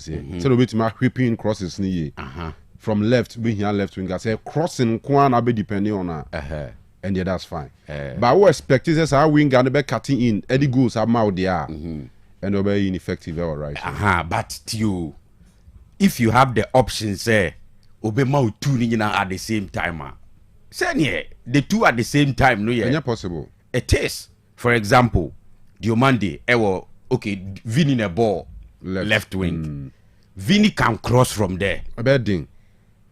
Oh, who's holding the outside foot now crossing ball several times? I don't know there. Was there? I don't know as easy as a ball that with favorite foot, so now we're crossing it straight away. But they are able to do it. But and like they are bit mine often. So that right, right. Sorry, it's a Vinicius that left. That left no nifa. Ideally, or some coordinating and being come across into a player be ambidextrous, so it me ball left and right, that's fine. But so one or a player or weaker foot. The number kuye juma chen the other one there. Like in the case of Vini. So Nifani here juma pa. The other so cross with the I'm just saying, sir, in the game, Diomande. So or ball from the left winger. Who are the chances situations be a demand say on cross here. He's able to cross with the outside foot. And as on cutting in no more sense, he has the option of cutting in and finishing it. And between the ball writer or that right wing, and the ball left or that right wing, when they beat me across the ball better. The other like in the case of Diomande or left. Any ABR left-footed player. When they beat me obviously Bunkumani in the bebo. Sentina Tetino near the Bunkuma ball 11. Near the far ball 7. By a koye nimuna game no assistant who said heavy. Saudi Nifako Bunkumna the Bunkumba Nifamo at the end famo. Because coach is a jai crossing baby.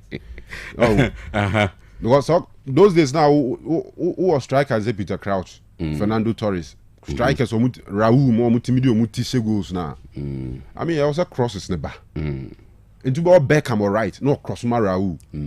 so what you say aha German pennant mo right no crossuma Peter Crouch mo sana no bon and goals were coming but these days coaches they say crossing on easy because coaches now start training defenders or how to defend crosses it is hard yemfa ball in pion and the strategy changed entino ni nyina be ba be tobo nim ene ayowa nim ohun eti ye koye nim na enu mesesa no ene ehu that option but the point basically no cry se Kanu ho no a limited demand kakra but if you expect crosses I mean it's a good option but you and I know say enu our position into no turn by because won't mean to Vini or left one.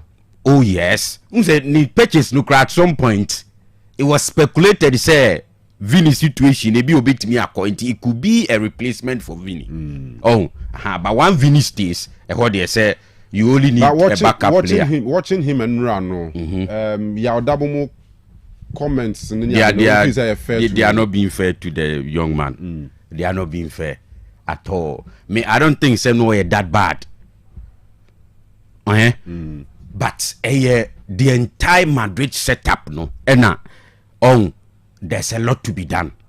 Osei Kanu, Mourinho is not known to be a lot of possessive football. What I say, the side thrive on possession there be. But the Mourinho team is solid. Say Mourinho team is solid. Even if our plan is to play 2-3 passes, ne co-opponent ne half no cry. Who say they have a pattern, they have channels, and they are aware. Use channels not properly into playing against them near difficult. Even attacking them no crano. Ayana adding so benya the needed spaces. By yesterday, Kanu. So even the go now Espanyol share na. Kanu Torado go no. Look at the space and they were anyhow they were defended. Especially now that ni setup ni no even Enra not only a typical defensive midfielder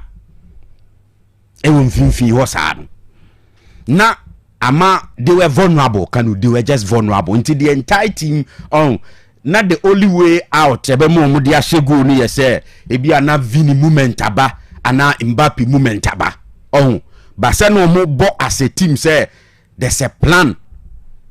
I who said say ni ahihye no ni hu sa de na about the entire team one who said this it nti enye demanding kwa na ehu so at some point na Vini ni ball na obo no na oye Madrid supporter na wo ha na be hye wabufuo even Carreras Bernardo Silva not really of himself because we understand who say enye ni peak mreni he's also descending. All we said is there's a lot to be done. Like you said, they be at the excuse no be say only match day one. And you know, it takes time. And some when kind of football, they say team now is solid. But in Madrid situation, no, they don't have time. They want instant results.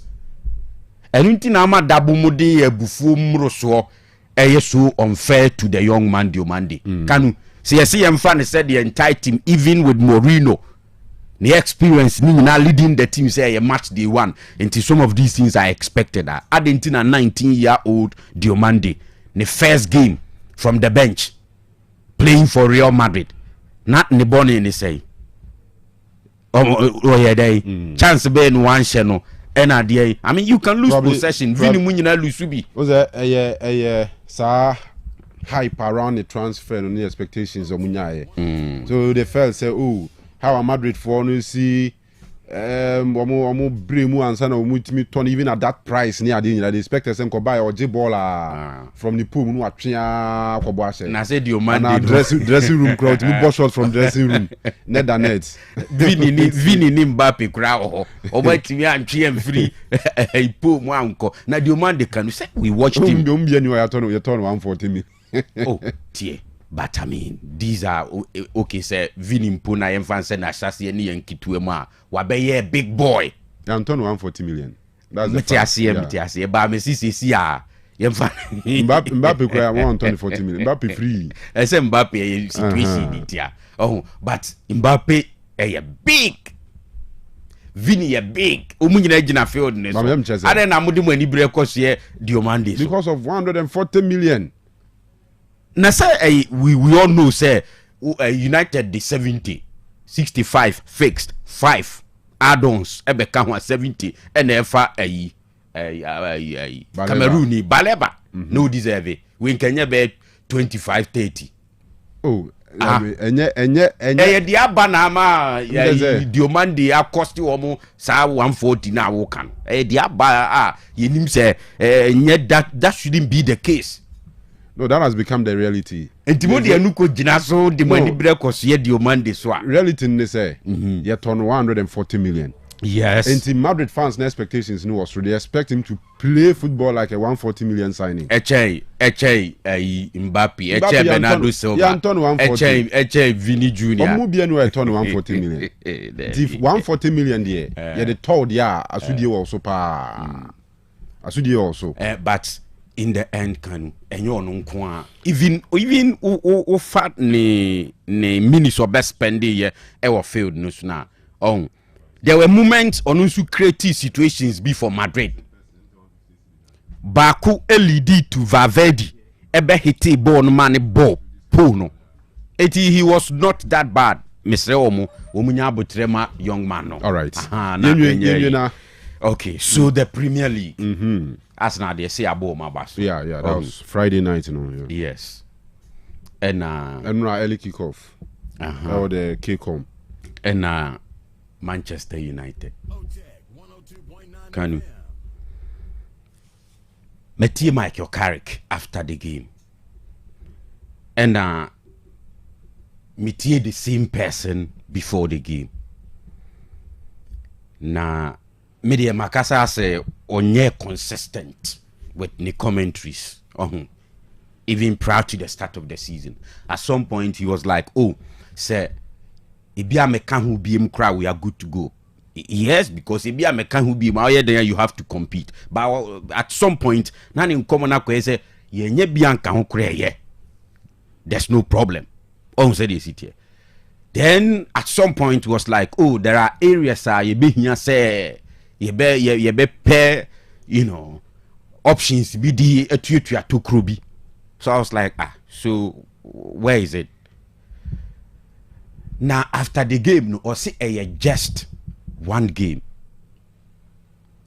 Even though they don't accept the results, but just one game. Of course, yes. Yeah, about 38 Premier League games. Enti Seulusu wana Kanu asembiansi sa what you say.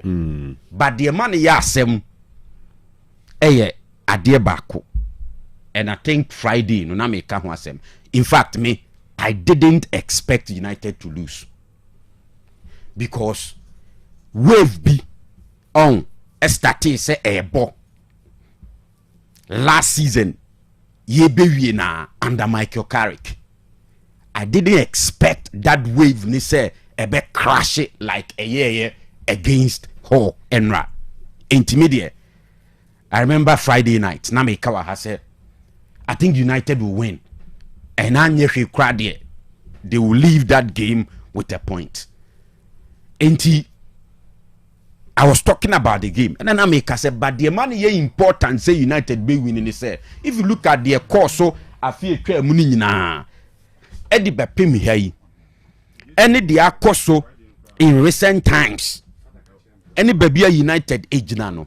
Say ulusu game na. At the wave rubeba.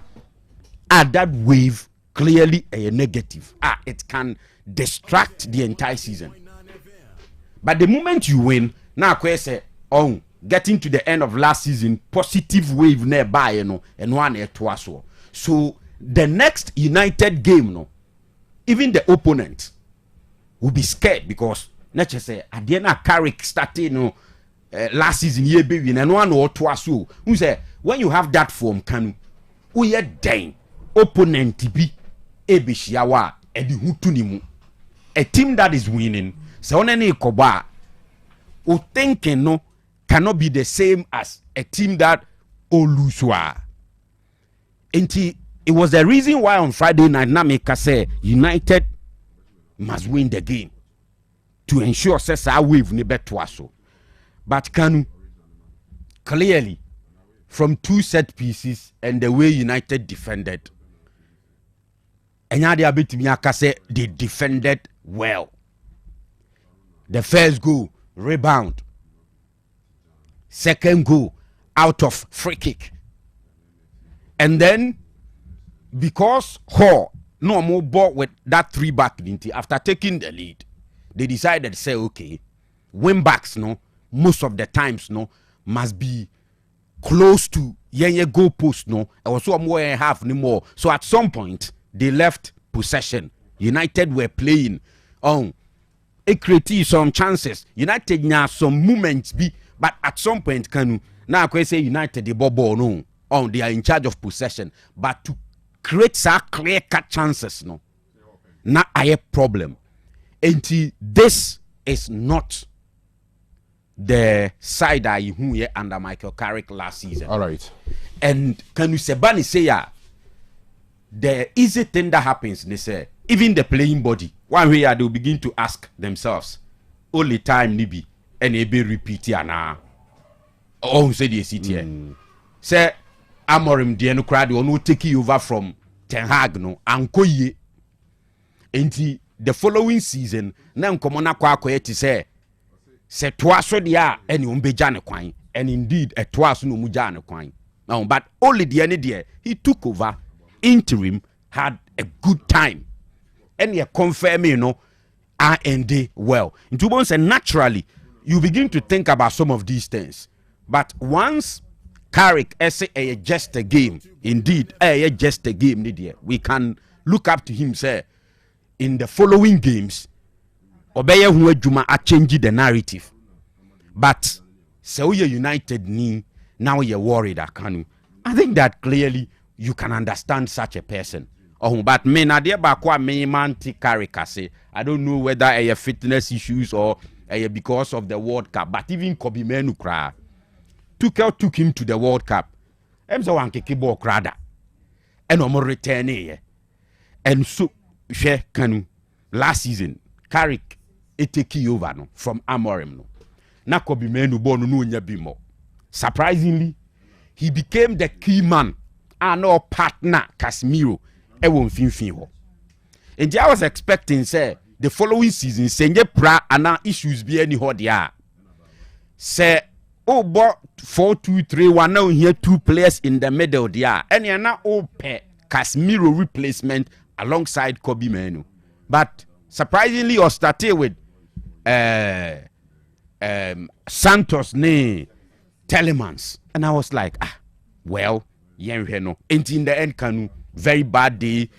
And I think that United were just off. Maybe the only place are now from the scratch nominate Carrick when he decided to bench Kobe Menu.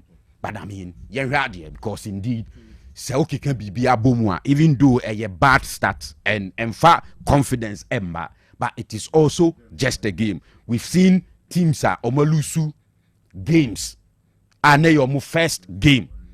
Then so much me bounce back abeye wonders. So the last time an Argentina World Cup, we saw what happened to them against Saudi Arabia. And it is indeed just a game. Say United can still bounce back. But me sure so say that was the optional na Carrick for United, which we acknowledge everyone in after the game, which means there is a cause to worry, which means there is a job to be done, and a jumano edane punano. This time expectations ne was low. So much so that some people are even predicting United say only a possible league winners and our winner. Others believe say yembo league ni no ye can top 2 top 3 United beat me aside Gina Hobim. But with the performance I here even against Hall I ain't mean ka say only one of the strongest teams are you bear witness in the season. Nese one ne bo ni ye hu sa performance ne dia Kanu. Then there's a problem. And you know, he needs to go back and make sure say obe maintain sa momentum no. Oh, momentum no. Once you lose it, Kanu, sometimes not even about tactics. Any coach need technical know-how. If you have the momentum, na ulusua, you can put in your all the best. And work it. We've seen several examples in the game. And you know that momentum now obe peke last season. From the time we take you over to the end of the season, no. Now come on, you say, oh, you're the best. If you look at that period, and indeed, na numbers no, and how to support him. And se u lose saadi and Kanu, it will affect team confidence, and then Enoma Besha say a sinitrase. And I think that is painful, but yeah, say it be just a game, untino. Enoma Besesa so me know ya dream say Liverpool ever a tough game against Newcastle. Me know ya dream because apart from the fact say it how I step it down. Kanu Albeka said there is a new man in charge. Omukra there Marco Roos ni take you over, right? So new manager. Apart from no. So we share Newcastle in recent times in the Premier League on any day against any opponent. Or match they say one of the teams are and yet easy to play against them. Then you look at Liverpool's situation. They see Anna Slot as a disappointment, especially in the second season. Into Omanena and Tuaso. And Oma Piki Iraola. And also based on Nejuma Anuoye at Bournemouth. Kanu na among for any sopa. Any of the Liverpool platform na mano. The only problem for him no say expectations no at Liverpool ne Kanu and yet the same as the previous club. And now was for a human at a time that Liverpool a lose main man up front, which is Mohamed Salah. And as we speak, Krempo ne Kanu wouldn't mean as well ma any replacement. Mate, in more harmony idea no na air body they have the potential, but you cannot have so believe in this Omo come out 3 points on any day. All right. Inti Mate. My main first announcement in film na ya masters kandi akwa bana onfane demra. We human interest announcement mon fama so mfemme. Ne in fact enra na papa e friend Haruna Amadu Tijani e call police for asuye say ne mamienu oba baako bema baako omo ahwim omo hu omo na brief information about nkra no ene say oba no for 5 years your friend Rahina too ti twa friend Rahin on the kasa oka ye frafra yesu opia free fie na o share street dress na slippers ene na share so ena bema no Baba Karim so enya 4 years on the yeso or can hausa esan katwi ono so free fie no she blue black top na ne con no ye pink ti nkran akran na daso be man ni right so oba no so mo no picture oba no woni ni picture nti baba Karim ni ono so ayira ti nkran mienu yi ayira bom ama awofo yi eni atutu akomunsem eno mo de akoda police force say ena ato omo nti omo na omo ntimi hwehwe nkra no ma omo ena police force atro krata de ama awofo nso omo mfa mreye na yen kama mansan ente se Baba Karim ene Rahi omo hwehwe omo a omo hu omo ba bia enti wo a woni atwa nkwada yi so wo so ankra ya ba ofi bedi agro omo ni aka a omo mbeso mekofie no mom take this important notice say omo parents no afena ni bresem ama se de aso hye ya ba ti be jan kra na manako omo akofi a anka beboa pa no achi so se obetumi so afre omo na waka atrom so nkra na bedi ha na seni nti omo gi omo ni kakra ne ade ene na parents no enya abotoyem se omo ma ne nyirae but for now de enkwada na yira ti Rahi ɛne Baba Karim. Rahi 5 years. Baba Karim 4 years. Omo kyerɛ sɛ 4 years ni no na sɛ Baba Karim no ɔno yɛ chocolate. Ɔno kwa de ɔhwɛ na obi nka nkyerɛw. The picture here that's which I say the color no or a chocolate. Wayra Timumwai na yenhwehwe Baba Karim na bibia nye kama. Yesterday mo wa unim the whereabouts of in kwada you with me a friend number you benya straight abusuani straight na fe wo mo ne wo edin komo 0538 392864 0538 392864. Missy so for one last time 0538 392864 0538 392864 ofra busuani baje oso na emo a wode boa anaze oso nim kra no whereabouts abetumi de won call the nearest police station na fe police for no atoa so from there at the police station nkra no safe omo safe so ti yesterday mo momoa na yensa ntumi nka Karim ene Rahi na parents ne nso ntumi nidi because we had read yani braba pa. All right, so sanity yento aso sir Kanu akwaba mejoso yeah now so fine sure ya pa kufia ye be 30 minutes sure enti kakra na ka be 10-15 bi na yema Dr. Muzumra na yemra fi so mehwe kakra wo fi ni hu nkomo enra kotogobo friendly match twato won kran almost stay in Accra no mo dia ba wie enti na no mo ba Kumase enra mo wini 1-0 etia Sempefi enti eno so hu nkomo ho and then some other stories wo fi enti say Kanu for anu tum kakra na yemra fi ma mencha obi a wo tie no hwe bia nso ma me starting free Man U game no na me mewie e wo Madrid de course so enra no Manchester United fan. I'm not sure you are expecting a United season. A runner United in lose game behind the season. At United Ebeko season unbeaten to say the Arsenal ye be in 2004 I'm sure say Omonia the best of squad are parody the best of individual players are a chain there a OCC no anti Ebemu nya sa hoto so say United be season anya de lose game even in terms of managers. United are producing managers and I say omo assigning managers behind squad depth and individual talent will switching away.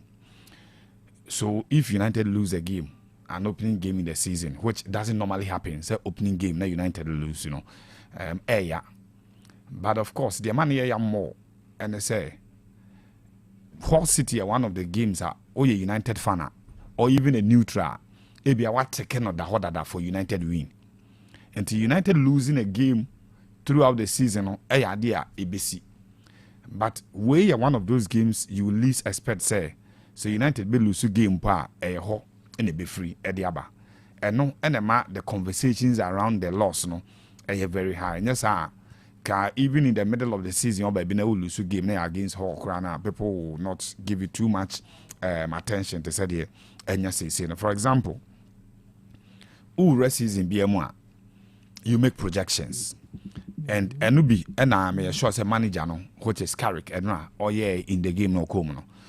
I don't think say the respect kakra eka team IFN Hull City home, especially when they were playing at their home grounds. And you not start with two pivots who have not played together in a competitive game for Manchester United. Andre Santos, a new signing, so is usually two elements are not so in elbow at Manchester United. In a game, be our kobo, I will say there will be pressure on you. Teams will attack you. They don't have too much fear against you, and I say playing against you. No, you have to have some level of consistency, especially in your midfield. Yes, Kobe, none of my discussion and I make I say people around him at Manchester United must really get involved to get into his mentality before he start the season, because he was one of the best players in the Premier League in the latter part of the season. when United had their resurging run, Omudi season, and my United be the third. No, Kobe was one of the main guys in the team because Amorim, a man of spirit, a for Mama Idru baby Kanu. United were on the verge of either loaning him or even selling him to Napoli. AC Milan came into the equation. Then came Carricker, Obe resurrected boy in the season. But we go into the World Cup and couldn't get a single touch of a competitive game. The only time I touch a ball no, training grounds. Man who said born keke bana banchema bench oma Kobe na den na AP and Yako. So he did not get a touch of the game no in a competitive game throughout the World Cup. Because he said England Ephraim with the Befi. So the mentality of the boy being one of the best players in the league at the time and year last season no, and then the man didn't call up because a season in totality. I'm not sure Kobe would have gotten the call up to the Three Lions for the World Cup. But you know him say Three Lions, there was something peculiar about their calling. Say at the time of the manager making the call up, the best players at the moment now at that time the call up the Three Lions. So Kobe earned his place in the World Cup based on the form of the league, and of course World Cup away in so he will have to get the cycling and everything right to come back to the normal form and some was started class who see at United. And these two players almost started Andrew Santos and Tielemans almost started Manchester United. I'm sure. Say Osho Muye pa omu game no and typical DMs. When we're an attacking number 8 for Nibia. Because at Anderlecht, at Leicester City, at Aston Villa, you hear Tielemans only those players that you can hold as a pivot. So only defenders and no need mama obako. Because one, when him born pass it. 2, when him running with the one at 3 or 7 goals so she. The shooting accuracy and as a shot on target I was wrong. So na ohe Andrew Santos ade ba kwama Chelsea for any the best out of him. They say anytime bia no more so more bon. If they had issues with a pivot and I say number 6 or no was more number 6 and for more. And that is not one of the best moments obetmenya at the free Abrante and Honum. So for me to start the 2 in front of the defenders meant say Carrick was thinking the way a lot of we the fans were thinking say Hull City there a done deal game. Newly promoted. United has never lost a Premier League game to them. So let's go into the game, kill them off. And I'm sure he was even expecting more goals. So let me start with holding players who can also run with the ball or even transit when it comes to attack. And Oshe, the attacking and counter-attacking rounds of Hull City against your team. I believe you would little to defend and even to compose yourself. And that is why last Thursday, America about set pieces and how it will change the face of the game, especially when Howard Webb, any team, which is a professional referee, every club of the Premier League to introduce the new dimensions of how they should defend or attack set pieces because they have changed the rule. And then you name them say in the past, players will be shoving, heckling, pulling every time our boxing. But this time you stand the risk of committing a penalty for your team and so against your team now you beat me the show until I defend a bit difficult to cry their mom. So it is one of the worst losses I'll be many in the season because like I said, United are not anticipating an invincible season. Ube lose game. But this is not one of the games no, be a take your box and say a game say United be lose on. But this come as a wake up call to you, and you need to regroup very well and come out with a strategy about me. And why United as a stopgap coaches, now almost things na pa, but almost start here Jumano pa full timer, and I have a problem. We only a befa team as interim manager, he did well. I remember that game, 6th of March 2019. Parc des Princes, France against PSG. After that, United felt say closer to winning the Premier League. no munya. The best he did was Otiminya second at the Manchester United, but Ninano and to me and winning title. So for me, it's one of the worst games I'll be to many in the season because of the scoreline and the opponent. To Madrid, meaning the entire Madrid for no, I shall say Casa be about Diamondi game no boy no. This is the history of Real Madrid.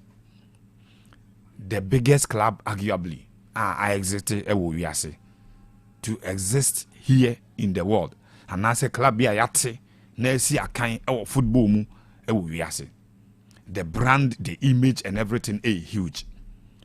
And you who say over the years, or more resort from playing with big boys. But the fact still remains the era na Madrid kwana na son kakraka. Be 1 or 2 clubs, AC Milan, Manchester United. Those times in the early 80s, you know, ever late 80s, you know. Now clubs like Ajax, Munyanano, Esso, but Ajax also because of the style of football, but to hold the player or Kurano, it's difficult because Oniska and the style of football ne build up plan to bring up players and also. But today, Madrid when the player and as a player be able ni team not Madrid pursue pulling now, it will have to cost Madrid a lot. A trim baby, yes, Madrid come calling as a player no kono. Enzo Fernandez would have moved from Chelsea this season, and I said this summer, but it still remains there. Madrid Daniel Musa because he ain't mean top big boys and 4-6 1 season for Medina Park so said yeah, in the era of the Galacticos no more, you know. They have started poaching young talent across the globe. The who were high who's hot talent and the story of Vinicius Jr. must guide Madrid fans from the Omastatis against Yamundi. No? Vinicius Omotono Ewo Brazil. He stayed there for 2 more seasons in 2018. Oba Ekra started training with Madrid, not born the first game no. Edru baby, omu deported from the senior team to the youth team. Send a performance, no. In Nuru baby, so started game the Madrid. Uncle youth team, Castilla on Uncle game or. He went there, started playing, and the Honson sent a performance no bronco so there was a routine to bring him back into the senior team. And they see a train across Europe near a Madrid team now. There is a strong case to say, Senya the big boy status now. A brand here friend or Kylian Mbappe, Eddie Free France, because he was a poster boy at PSG. He has won the World Cup and he has played finals of the World Cup twice. Yes, twice. Winning it in 2018 and losing it in 2022. And yet, Noah and Cavini should be the biggest boy in the Madrid setup. Sa boy in Impono, ne start here who ye. I drew baby no. Ne see a uni-free senior team man who youth team. Tomunte tia break akra. I'm sure one of those scary games are Coach Jose Mourinho Akum, an opposition coming from Catalonia. Now all game against Madrid, who will be in a high spirit against Madrid. A manager is new, and some players are also new to the setup. Say the Wolfrey bench, but then you see I said 3-0 away, 4-0 away, etibra. Never entertain crowd nakakra. Say come and warm yourself into the game. But about the timer. So now Madrid winning game, it will come with huge responsibility for a 19-year-old. Whether we like it or not, that is the age, 19 years. So for me, we've seen a lot of big boys. Omora Madrid set up na man farm game 1. Obi okwa farm on the first season. Ebimo it had to take 2-3 seasons and some the players and Madrid the expect is a sign and Edebe. So it is not anything new. And yes, in the price tag, no, but it comes with a lot of responsibility to the boy that he will have to work himself into the Madrid setup. The last time I made a discussion on Madrid, I told you, say, I dare have say Madrid as a team create and now more compounded the problem last season. No? They are signing in players who will compete for these same positions now. On one kasa and Tokwesi who last season, team ne Koso Alonso in a job. Ultimately, a player worth 140 million for Panama. Now one can just unsettle for bench and obey happy say or trap bench and name will be pra. And I or her 15 minutes be 10 minutes net number park and so Missiaka. No. The same position now. Vini, Kylian Mbappe, you bring in another player who will compete and have to play in the same position. Ubenya problem. Number 2, Bernardo Silva, I said yes, I'm not sure Bernardo Silva will settle for a bench, or better bench, yeah, no, Bobby. And Bernardo Silva will also have to compete for position with Obi to say Jude Bellingham as a number 10. It's a problem now when the man solved last season, as some more compounding with players no mobile, they will have to walk into the team or find a place in the team and settle for positions and play. And who's a scary moment will be in a game, say Wakumwa. It raises an eyebrow, say there be. You only have to look back and see the end in the year and then come up with a strategy. Right. But this is Jose Mourinho. I'm not sure people should be too much surprised. Madrid for embrace your home for a long season. Okay, see the game plan, a base Nesha Bayading. So all lose game there. A bit difficult for Jose Mourinho to be losing games. But ni wins and also and now there be a rosy one say Madrid co game one has started bogum near the court. There are games that will be very difficult for Madrid, yet they will find themselves still in the game through to say they don't see anybody. So it is Jose Mourinho. Yes, the last time Madrid recorded the highest point in the league, Jose Mourinho, he claimed to be defensive. The last time Madrid share most goals in the season, will league him. The same Jose Mourinho when they scored 121 goals and recorded 100 points in one single season. And we claim he's too much defensive. But I'm saying the style of playing, the Wastati, Madrid for an expert to say he's not going to change. He's one of the most top-born managers, He's not going to change to suit or more commenter or more frabontin bebano. But you play a system or no shabeding. So we win game against Madrid beding, but on also shanady. And also beding, and now you have to go through a lot as a Madrid fan. Opa me game no, but ube Obaka check it up and maybe a Madrid they win game no. Anyhow they want it, you only have to see a win on the apps and say Madrid they win game. But if you have to watch it, Obebre as a supporter for most of the games are over here. But trust me, say he will do the job. So more pay resource on Kwandia. They should forget about the comments no Masha, you know. But more pay exciting football, attacking football there. And some of these comments, it will live with them throughout the season. All right, Matisinia.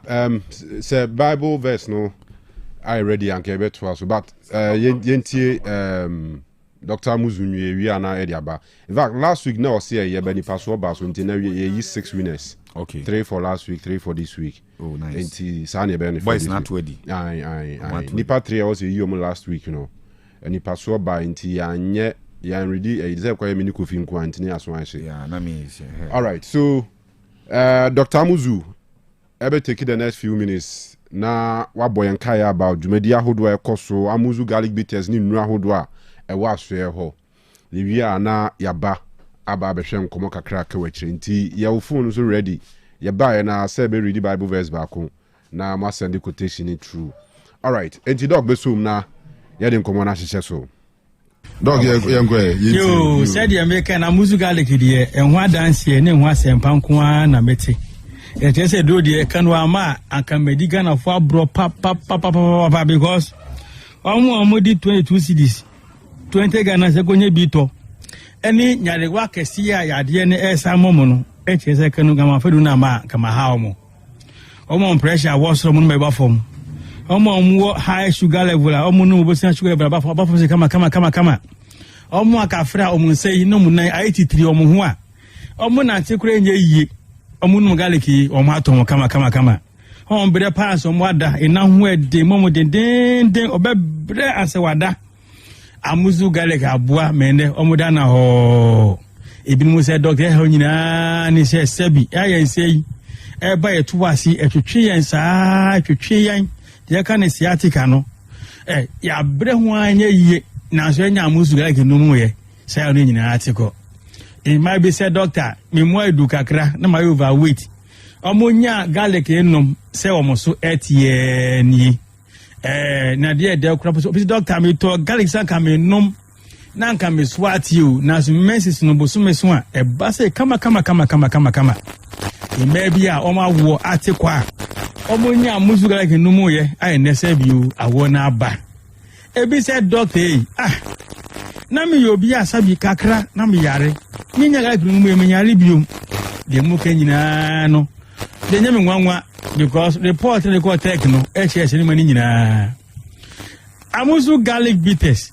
Ni one phytochemical property buama sugar go from this reducing sugar positive. Reducing sugar positive. Just say dra Emma sugar eco form.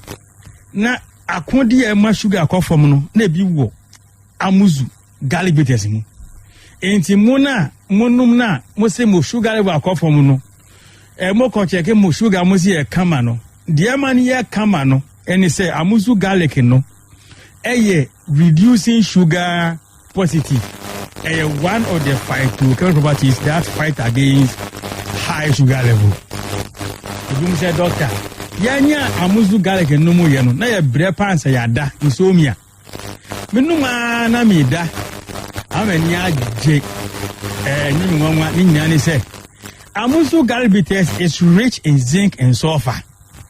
Zinc any sulfur gu mu a ubo se na body no ehome na body relax ubo se na wafamu se wada se na ho enti aboa ma oda ntem enye de oda sori na hunam nyina se yabo enye de oda sori se wa memere da bi oda sori mu hwa denden enti obi a ina ho edin manoi de fe insomnia no de ohia ya amuzu garlic bitters doctor na me kasa pampan wom me nyo garlic numu yes apampani nyina ekọ. I'm not surprised. Amuzu garlic bitters detoxify the body. Niente obi kasa pampan edi eche ba nyane se efi woni trim anase efi woni body num. Amuzu garlic no eyi efi body efi pebie num se obi yamu ewo utrimu o enwojemu o eyi se efi nyina efi ho ma se eri nyina efi ho wi a o kasa pampan biya indi kasa chi mebium enti halitosis me kasa pampan wo menu bon pamuzu garlic nom enam amuzu garlic ni dit suffocation property nti ebe bom sa nya be from ho atokra amuzu garlic essence buwa ma obi asebi ni haw nya ne se o se wadro sra de boso na me check me cholesterol biya na enam 10 na enam 12 yes madro sra de dodo na sra de bonum hu dodo. Amuzu garlic bitters minimizes cholesterol. Na adia ewa amuzu garlic mu ebua ma cholesterol ko form no tannins.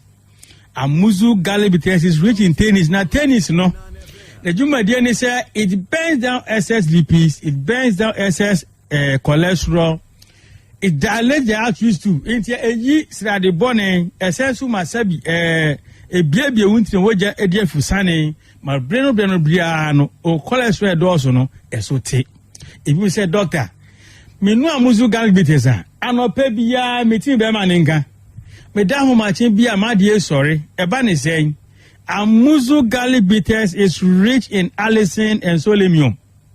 Enam sa allicin any selenium na amuzu garlic bitters inti ebua ma moja die fusane ko be ma no ho ebua ma unkwamwa no protected. So the presence of allicin in amuzu garlic bitters helps improve blood circulation on the male sex organ, while the selenium present in amuzu garlic bitters protect the sperm from being damaged. Inti doctor manom eda homachia epeja doctor mihusio no aetic no enye menwanwa if he say allicin wom if he say selenium wom ajumadi a omudi no it may be said doctor enum garlic na na efense eni krumuhia ni ya mo ho ban na ya enyim ebinu said doctor enum garlic na bosumo so ebu ensa ya mre. We have an element called agioni no amuzu garlic mu ena bua mai masa buo ema wo de no ena bo ho ban protect say ebe jene kwan so na ko fatima to bi ebe emma. Amuzu garlic bitters is rich in terpenoids. Terpenoids release antibacterial. It also produces antifungal and antivirus. Kai say so bacterial infections are obenya antibacterial anom. Fungal infections are obenya antifungal anom anako. Malaria obenya anti-malaria. It enam say terpenoids ne amuzu garlic it produce antivirus, antibacterial. Any antifungal inti unya fungal infections be to iti mau unya inkekaye But first very near to me call it's a compare no now on talk.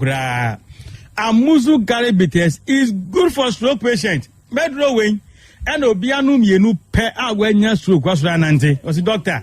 Menya stroke in the chrome hanging ebi. Menya resa. Miss Women Nakotom yenu pe and then was ranante. Mrs. Share software beans was the doctor. Me partner stroke hano, me to 5 emano. Sir Benaba queer 10 cities of 50 cities. My papa nanti and stroke science in a inter garlic. A boy stroke for Nina say. Yefre adie bi saponis na saponis no ebuama mojamu ebuama efense ma ahoden ba nipadua mu esensu moja no ediafu sane ebiabia ntini mu kai say so bi nya stroke say no etwetwe a isan eye stiff se saponis no mu no ebia ntini ma ntini timi stretch mo de ntimi biafu sane ko ni ntini mu ma sabio ni insana emu ayire no ebutimo bai ma hoden no eba ni mu ne ye enti your sin in nasia tatai unye bi doc mi nan IT3 mi mioka mi mia se mi de me sam yebo se na atom ase na atom no doc mi transit cha bo se nyina na mi nan na kakraka mi shepa bo enye yie onya muzu like no mu a eye moja na etimi ni akone be ye enti for this ade ne ba onya muzu like no mu a moja be dia fusane kama akona no ho akoho ma onana aswaso ne bejai onana 83 na bejai onsanu asabi 83 na be komo ho atokura edro wen aba tan ya makra front mi nom ena de ofa nufuo de wa fa front mi nom enkwala omonya fie 2 minutes mi nom ebiom edro no gale fra anka twede fra prekasa fra the highly acidic into was stomach ulcer menko numbi o stomach ulcer ko pa muzu ke nenom na stomach ulcer ne nko asba no muzu galibites o stomach ulcer mesi anka twen dose wum garlic ne dose wum prekasa dose wum menko numbi unomu a oye betwa kuro kwana ko pa muzu ke nenom ansa anwa no muzu galibites no idra meka ho asemu ne panyen na drugstore pharmacy herbal shop bia to be sentombi nza undon kwa de enche amanfo beto acheche kra oze won nam dom na echew bi oh yes amanfo ashase adoni ya papa ebwa mi hu de kanu bi de mo so mi hu we ihu dodu aro pe dodu etu a o de kode ne herbal ho mi si herbal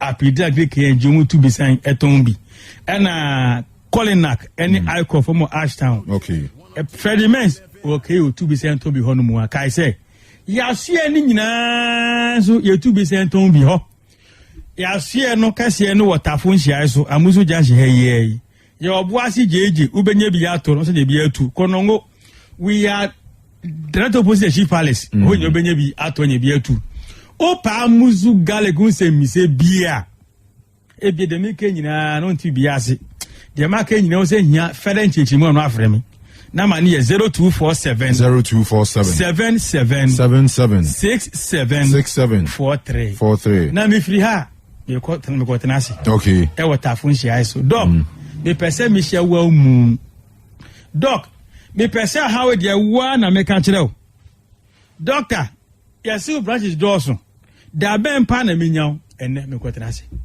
o ha ben baba so 20 years ana ana wo mu asem koko be me ya service interase ejuma maya for years in the one dance de ben e wo ho for how ne bra na dance entato for how ne bra ne ni jem na ofie sasa bra mo ho aduru eye baba so mo ho aduru eye sabi unsuo na ebinim asa awu ebinim mo ho aduru ho typhoid na eteti we na ko fa yem kura bewa there's reason for it a friend say a man so emeritate yomo said when you amuzu ase honum you trust can ye lab kan ho e ofisi wo o bana se wo yira fere bi ni etafo hia so wodu ani chemuru market no fra amuzu junction ni penye dene be border swa in fact otu anu be ubi sa on be kirew fra me se ni nyina chi opechiche mu so a o fra meje o so na mane e ba ko pe 0247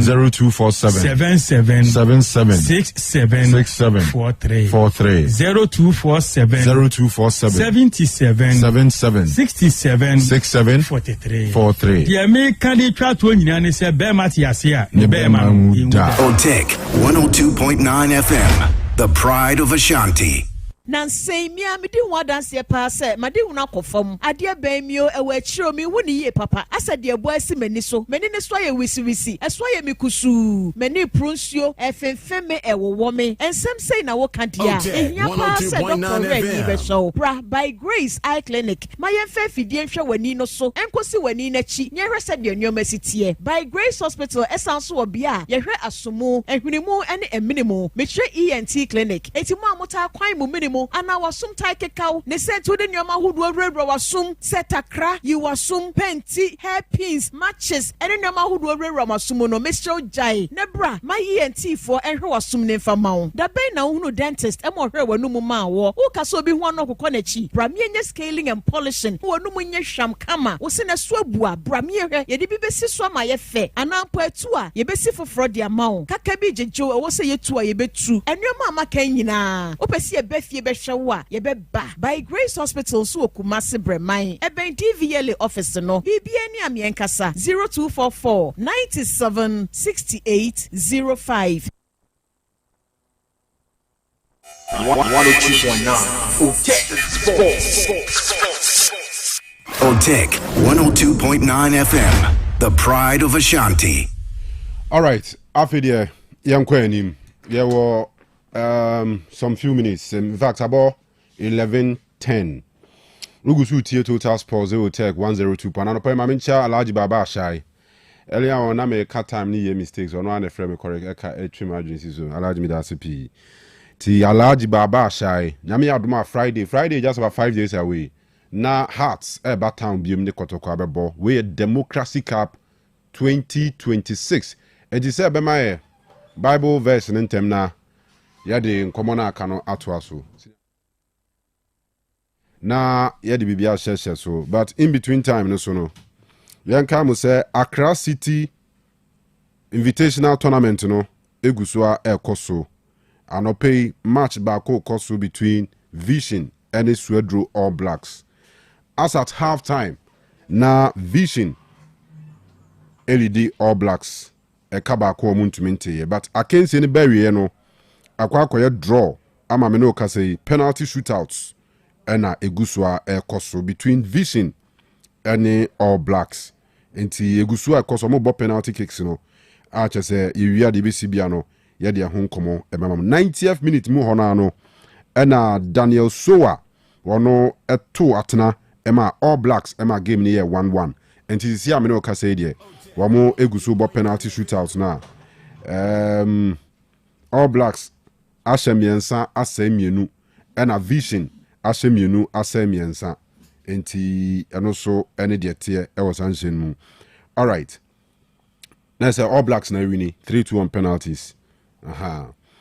And a deadline day Ghana. In fact, how to folks be against the other team no Port City, sure. Port City ewo tournament here mu enti saa na nhye no etie ewo Accra City Invitational Tournament Ekoso Pobiman Sports Complex wo.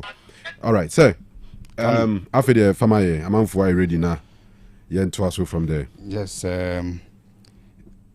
say and address them this year. Said the Biacano 0505225578. Can't get see the Dudu girls, Mr. Kwesi Dudu, Modiki, and Nana, Momoma Inum, our ma, and Afe Yenya Marcus from Thailand, and Master Dan, our non so a war CPC, a war yetri, and said they can't really can see so no say last week he ain't man you winners in Tino. And they can last week and this week the album near you winners back in 6 to 50 Ghana cedis for first 6 correct answers a bebano. And now ya the Bema Munina 50 Ghana cedis Obia Benyan dear. Say and address and say or say uni bribi out the bit ya adintina onye was said ye ketua. Say uni bribi out the bit ya adintina onye wasedi aketua we ewo hin ewo tresim no okay for us once and price is 055 say 0505225578 we ewo hin ewo tresim no okay obehu for once and price is here. All right senior edase dibonza na deadline no o monitor bi dia nyoma ko sen me monitor me gusua me ye pa eja enyina ya so an hye anopai ntina won say delay kakra no and it do last minute say I won say naturally blacks send ye canon ye pay last days and I say last minute ade ye be 3 months ago but menka say atenata mechanism I feel I be close so the pressure abba system no so nti ama ebasa won say na network no I slow kakra nti egu so momo transfer nti work network I slow kroma say the make system na ye registration okay FIFA system yes, okay FIFA database no musa so because momo transfer deadline ti MTN ni Vodafone nyina jam we make FIFA connect no momo free players nkwa na muti kroma asensan say mo mo nyina mo kan bi na mo ni clubs ni sika no mo so obi aso on to player obi apeso on to Kanu obi ambeso beto player kroma bi saade na ye managers no okay ena ama saade no aba managers as in player managers omo manage players no on say player management ye start ye ache ba on say Ghana ha no in recent times na baba ye bi ade bi a Kanu meka say attention akoho pa me de as a club person and answer so bi oye adwuma club no me hu ni say the entire ama players etako free bebre na eye managers no yes clubs no yen so ye wo ye de wo ho but the kind of advice our managers no edema players no but said so ultimate responsibility no ya na free clubs no clubs ne decide so make for free players anamboa but say kamo clubs na mo je tum na mo assessment system because obi a yet to fail because obi anya free player ni bifa obi anya free player ni bifa ba no kra ni say kamo mamoni abre or e was ade hu na mo timi solve sa problems no na ya san go back to those days ya se kotoko pecha still free akra na yenti bi da so be kotu 850 million for one player yen to player man e men sa figure no debi ba kotoko si e beto na kotoko ato na bank kumasi a those days kotoko be ko team we mu bie no akoto player obeko anu ato na bie so nya scan bi no so dey across second division no akoto na house to free ha near to free house sana boy ye no ba mu dey say de mu nyina mu age atum say me fa free players say obetumi assign 15 players mbe 2 pen obeto ya kan nyina free no kre nyina aka ho na ama ye football no Kanu skasem no me van say ayedin say ade ba ko etaka say football is can nim all because players no dodo na pese form free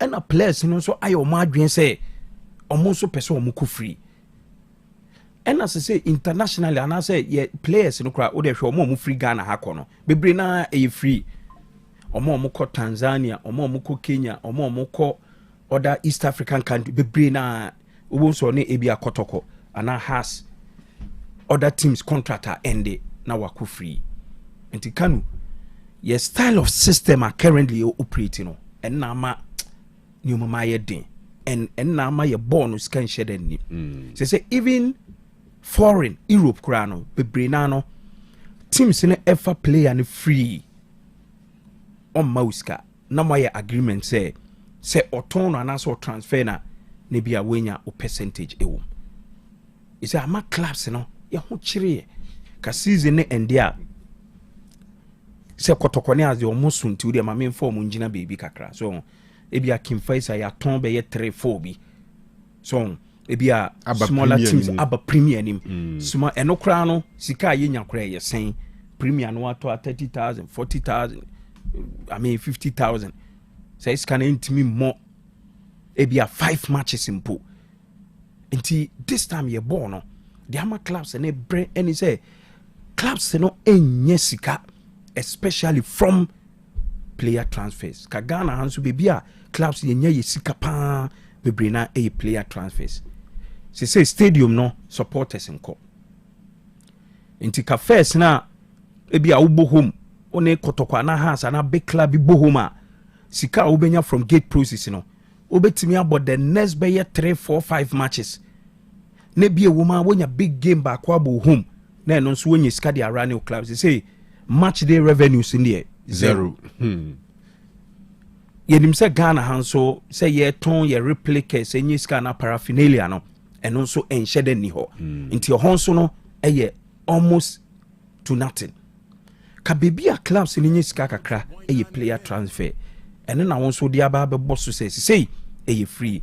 Was it last season recruitment at Gold Stars eye say tena account ye about 90% no mu free enye so mu ntimi nto ombetimi ato but that is the trend aba but free so the mbache o make no free the free players ne dey senior mbache pa nya Mbappe mu bi ya mu free ni bi o mu free na mo fa no ye e free because player na e free very good what you say mo fa player na go player na free oniska how they be go transfer market nim akwa quality players you see and musika no value chain sika bia any can say stay at one place so enti anano ada beta mo a kotoko for ton ko libya for I think $300 or $400,000 yo sai sika no enye wonko sika wo sai sika no asokwa deportivo obi Olympics will be because also got to players need be free off sai sika na enti I Leipzig had 140 for the Monday yes sai sika no o mecha dia na sai sika na bi obekọ Switzerland obekọ Belgium obekọ hin no so akọ scout to players no atom 20 million 15 million 10 million no asambe prepare omo for 140 ni biem ba mo dem pe free okromu a obi ato free players ngwa o say you enjoy free no so say you enjoy say you for players free na okay yen so ye players be ko free who said the rate at which I hear for free players no and na ma say players no so e ko free because me a free player na bia o sign me and as we club na o family me pese ma sign 1 year 2 years me bomb me 1 year 2 years ni wi a me so me ko free and inti ama akwa ye chain bia ye nyina na Kanu high pa yes a cycle said you kana but ye breaking no and a chain and a cycle now breaking na kwan abeda ho ti afi intimate to asubiem the mama can say time and ye ka o kotoko be kwa kofa big player you say sa big player na ye ton kwa abonten the entire ton akwa abonten say kotoko bet ma sign sa player no na on starting league no kwa round friendly match be no the attacker no the kotoy no stadium ye packed kotoko akofa be bi abehye yi floodlight ase anadwo no abon be 5 na player akro no impose no whole game no ahead of the season the kotoko doesn't care say all cover player free mediama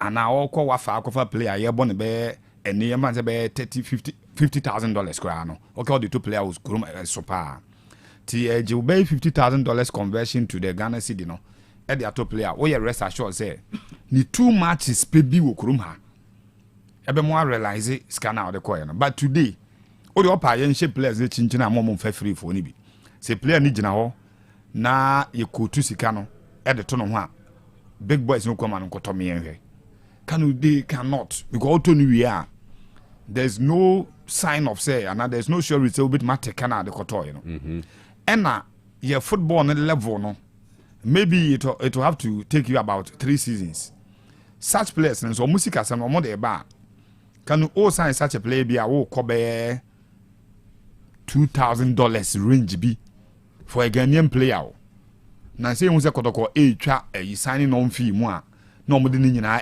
ka you know ho edema players no as salary no na salaries no so pa enei $1,000 will be in the range of about 110 Ghana cedis ana 110,000 and this no 11,000 so 11, thank you to 11,000 crown so my plan to 2,000 that's about 22,000 such a player no all person keep no ha no be person turn kwa obey the options of secure obenya free no the most likely that player no be outside no you see it's problem be bar basically the asa we say some find a solution be ahead of time because hey Ababe say players no ban no sign 2 years now also on sign extension because but one so free near a common thing.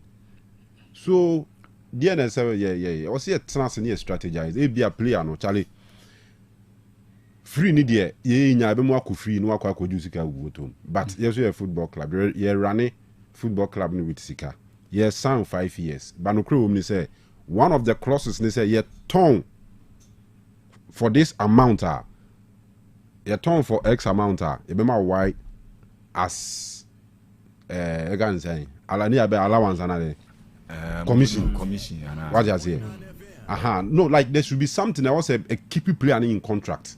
Kanu there might be ni we be keep player in contract and na make no me land say na say ba out kwa say na Samba edge I think $2,000 or 2,000 plus no.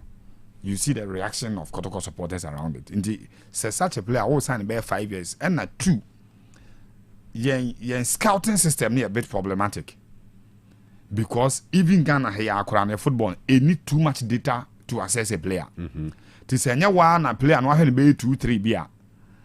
No one say was man of the match, man of the match, man of the match, one the two player no. It is team Nankasa so sign player also a bit skeptical kakra say oh come on 5 years obo 2 seasons pay we na wo mpɛ no na ya de otua ne ka be 20,000 Ghana cedis.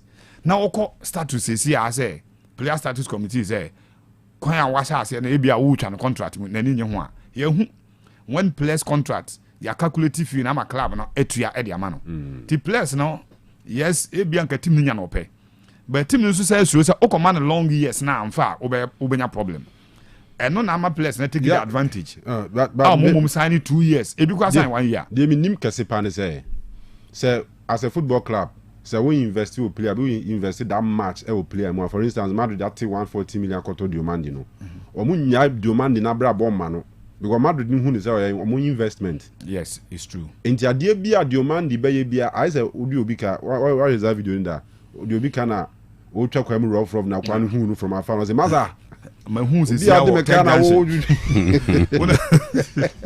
take dance na o twa kwa mu za no. So enti like what about your property what about your investment enti you try as much as possible so kwan bia o say fa bia no e also one manifa. Yes, there are so many times a man for 2 players about United, Sancho, Chelsea, Mudryk. Examples be brio. They be a unyane right. But the moment I've been wrong, it means that there's something wrong. Can you mean person me one no? One of those things, and I know you answer something if you are discussing here because sorry to say, players no at large mentality no a weak. A lot of them ain't mean control sa football career no. Omoma career no mum e control so onya the little hype and the little exposure na live a life to fit into society rather than to fit into the football. There is no doubt about it. Cristiano Ronaldo, in spite of super fan, he's a hard worker. Or working very well. And what work on the physique over the years, even at age 41, that's enough football mobile. But ye players, no. Ye who say Kotoko ne has no titru ne Kotoko mamifa Kotoko nye example. It decided so more investment to place mo. So they would like to control mo because of your investment no. And I'm starting some more good dime back. When I say one area, say more apartment mo na ha. Ye who reactions if free waba. Players and so mentality in ye weekend. Uja so non so kwantena. After training, he will go back to society and fit himself very well into society. No, the omo ye bi anu ye bi.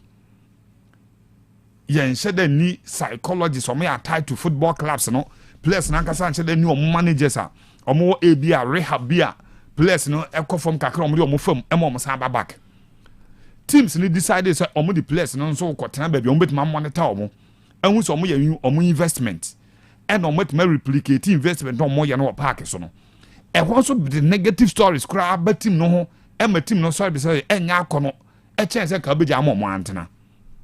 In our own private lives, can we know me in a place here be? There are places I acquire which here place ni be all. Sorry to say, I did be or say who dear. What means say and can the ideal diet as and can play and so eddy and so no I want so about what baby dibi. Either a sika sem nenye and ubi answer dan chreno nutrition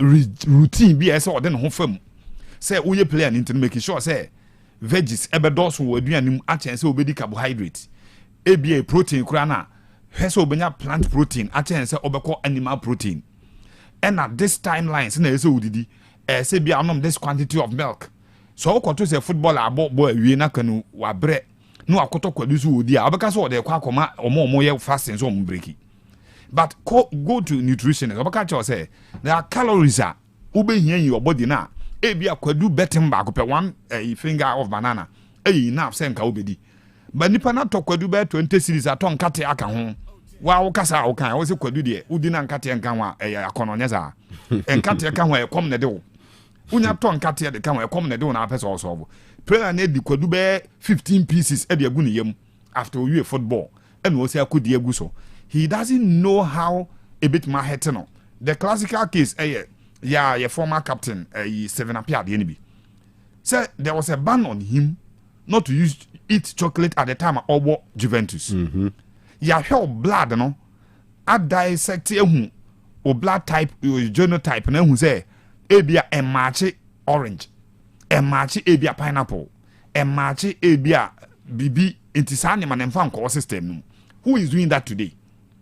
80 players ne investment ba do mu nyina so kogu ba bi say o monitor omo no wa check omo didie ene ebia other content e kom body nima players na so start so omo create unfavorable conditions and environment around the club na ama club no kwa ahonya akono bim leave them to live within a society team tafo sabuzongo krofrom ashtown ahojo asokwa ene ba bi ko no so no e ho so be difficult won dimi ntuka nkosi enwura ba na ta ho hwe ne say time be no opie no opia ehfa no obako okwa ade no obedi so unless players nankasa mental revolution editum say this is my job amafa they said you could feel abiti here I'm sure say Kofi betena ha onkura paper bia nkura hwa won hwe so or hwe so say oye den discussion no en kire say nyankopon ball na ne ma na beru antrim maybe 2 hours of the night no wan fa na or the any research read a lot brainstorming etmanya de aguni trim to betena ha ono aso oyidi ba sa football na etwen akosi se be free training 2 hours training no abe training owi anoko edite se nka bia Kofi be na so o tena fia onya betena microphone yanimu a obusa no question na no akere na adwene no asore no anyway these players no entimi hunu se ne career path no afa no I see till let me stay away from nema bi na me nye hard work bi vanka ho training no kwa mu bi ho a oye training anopa na awia na ne boafu anawa players bi o she training anopa na awia na ne boafu yentia na ogum players kotoko players ni nya issues aden a odi omuye training do ni training aden professional footballer minya coach bi na the players ni training anopa na awia someone else started giving some complaints him the training anopa na awia ai omuye training anopa no sa awia na follow mu a we use omuye training once a day a em say training dey nka twice a day o baby a training mi no ne de eno de entia ye players no mompe enye training ne per se o we say some of them I don't know ebi bobo no osa ye adwuma abra even no contract kra shim say ball na wo ball no any kwan say oye adwuma bia de ka say we are professional footballer most of them aketua ne nyantia so you fools babies in China Kanu mami fa kakre bi wo di training shebe pragia bi fam na wo di training mienu schedule training mienu a hey wa and menu omo ya adu aketua ne nyadia so mu pragia fam says can you we o Kofi ti you there to us but Evans na my information say no pay wa kick off sport award dompo ase aprabon ono any Mr Dennis Amankra ne squad bebre na ba for star boy mo omu nyina hie ma no pay ho no mutie free enti omu pesho ni bi etie no makotena kick off sport kan so sunyane Mubarak abutri ya duma accountant yes ono so so tie okay and then ba for so yeah phones dealer e dum ni nuane former house captain no free ban okay bafo enuano no the bafo so ti anope Kovinti for audience also say Mr President walande men lande but any city trust because the reason why I top players free wo kru man nyina say clubs no wo mu nisika asɛm na ɛno deɛ sɛ ɛnyɛ akyire bi ani ho sika because player free pa deɛ senior free transfer the word free transfer is here common ɛwɔ football mu kuruma no ɛyɛ ho kyerɛ Kanu it's not about before the economy so ayi Obaisima wase menchia mu nyina wase wɔhwɛ from Canada nti ɔkyia mu nyina sɛ saa blenka nkɔte ana abuzu na odwitwa mu ayɛ saa is obi agye ne position ti wase ɔkyia mu nyina sky problem ye ka sɛ ya isolate a there's no player of Ghana ha kɔtɔkɔ ka so beto na untimi nto pay standard kɔtɔkɔ bitimi ato na vision so has bitimi ato mediema bitimi ato Samatex bitimi ato Gold Stars bitimi ato I mean clubs in be na beto said the make note here say until the problem no player very good until problem ebo bia ni ho a Gold Stars be ana Samatex be ka so player obebo a ontimi to provide say a player and value so asema ye kan obi botom sika asem na wo Kanu omo beto so wo kan you dey standard here because say no not even Kotoko na how to folk and as a football club or the resources or meeting assign quality players this a club owner no e the extra man professional no adeni botom sika sane this is ane wo be say Canada and ye gitum say sane che ba no kran say clubs ni sika de ye ni bi sika de ye hia bi pa it's afedi mu hia sika sika de ye hia bi Kanu na why na sika enye clubs no nko a Ghana football in general your biggest issue sikasem now edie na akoba se clubs assign players a dodo na ye free because Kanu enye omu nyina na ye free ebi mu omu a omo to negotiate tua ema omo to kura bi mu sunya onward ni ade but doso free ni doso and the ama free ni doso no yes they don't have the means to afford a big issue. Sikasem is the biggest of all. Ghana League ayeboy and aye leagues ayebo.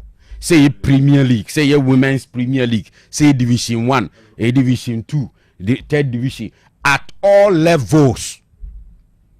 Me who District Football Association chairman bia omo use 15 tournament bi ni ade omo bo so a wo sukra nya asem keto because on chairman e kan nyina da ne so wankwa ma asemasi competition intimi nkoso so a problem sikasem na Kanu sika no nso no ye na nsore dakro na sika no atose nsu abegu Ghana football mu ana leagues ni mu na ye de rane na ye ho atoye it takes deliberate steps to address the issue.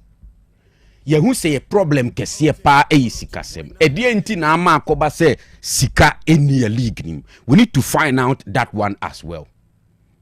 Na Kanu sa nkomo no. Ye dia and it appears say ye ko yanim ni nyina no.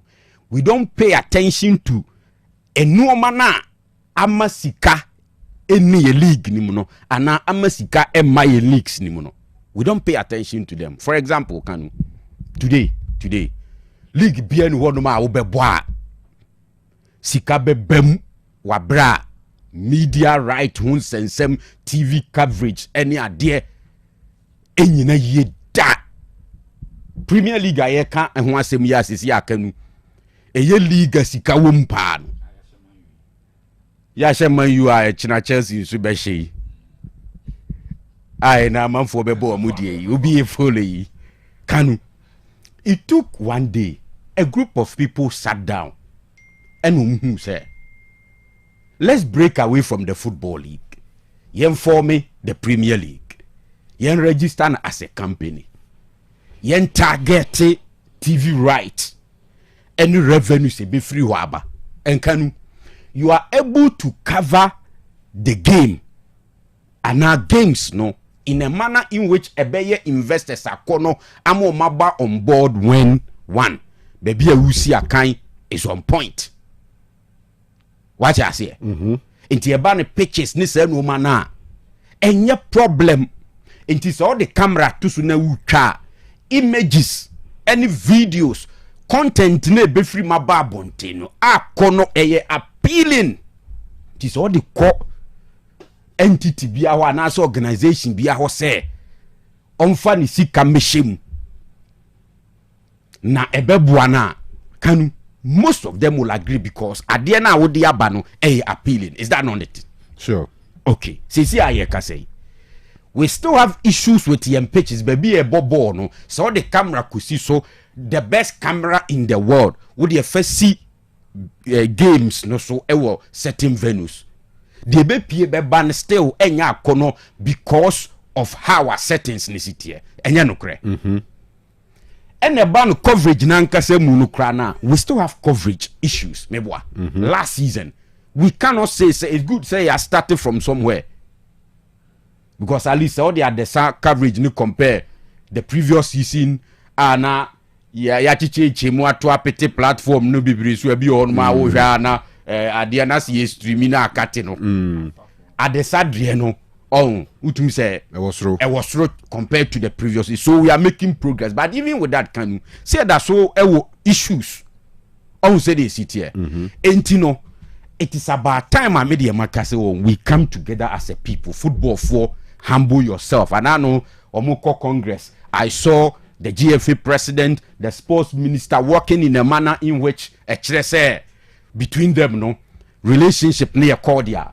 We need to come together. That posturing from football people say, oh, wait, they are private for Juma or outsider, you don't really have a say in it. No, yen lower sadie no. Na yenya a certain level of support from Abai. Even if it is an agreement, say Abai me boye. Na yen build the hybrid pitches. 8 league centers in Krempo. It can be done because with Abai support, no. Adie we enya dia eye beyond us. It be our individual clubs no. Now see almost starting from that level na anywhere we are. E be a problem because majority of them no Kanu. Ye be start season even with Abai support na aban. How to sustain omu team no for the entire season you know. Kanu da so ye bebre dadwen. On say the city until we get to the point where we have good pitches, settings near nice. Coverage good content na pie mabane ya kono ebema on ye benya more investors amasika bem no Kanu. We will continue to talk about this ye be kwa basa because look think labaye issues are wa cited with Kotoko ba konye pitches training grounds. Yeah, look at that. We say this there one will level na ye wono enti no Emma and yes game no kwan emma nya attractive o. Esanso you are not able to develop players what say they not think like air can because pitch now we gina so how they train at the enkoyi. So how do you improve the player? Or say this here. Until there's a lot to be done. We need to start from somewhere. At least buying any GFA and Komudi we have some level of support for the Premier League clubs. Last season Bepim energy Kanu no. But can we take it further? Until dynamic as a support no. As a people, we can decide say a better policy. Near say, are we investing right or wrong? Support need you yebi.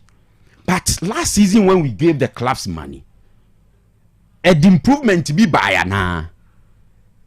And it will be difficult to answer that question and say yes because look. Games nini baby a bono that's a problem.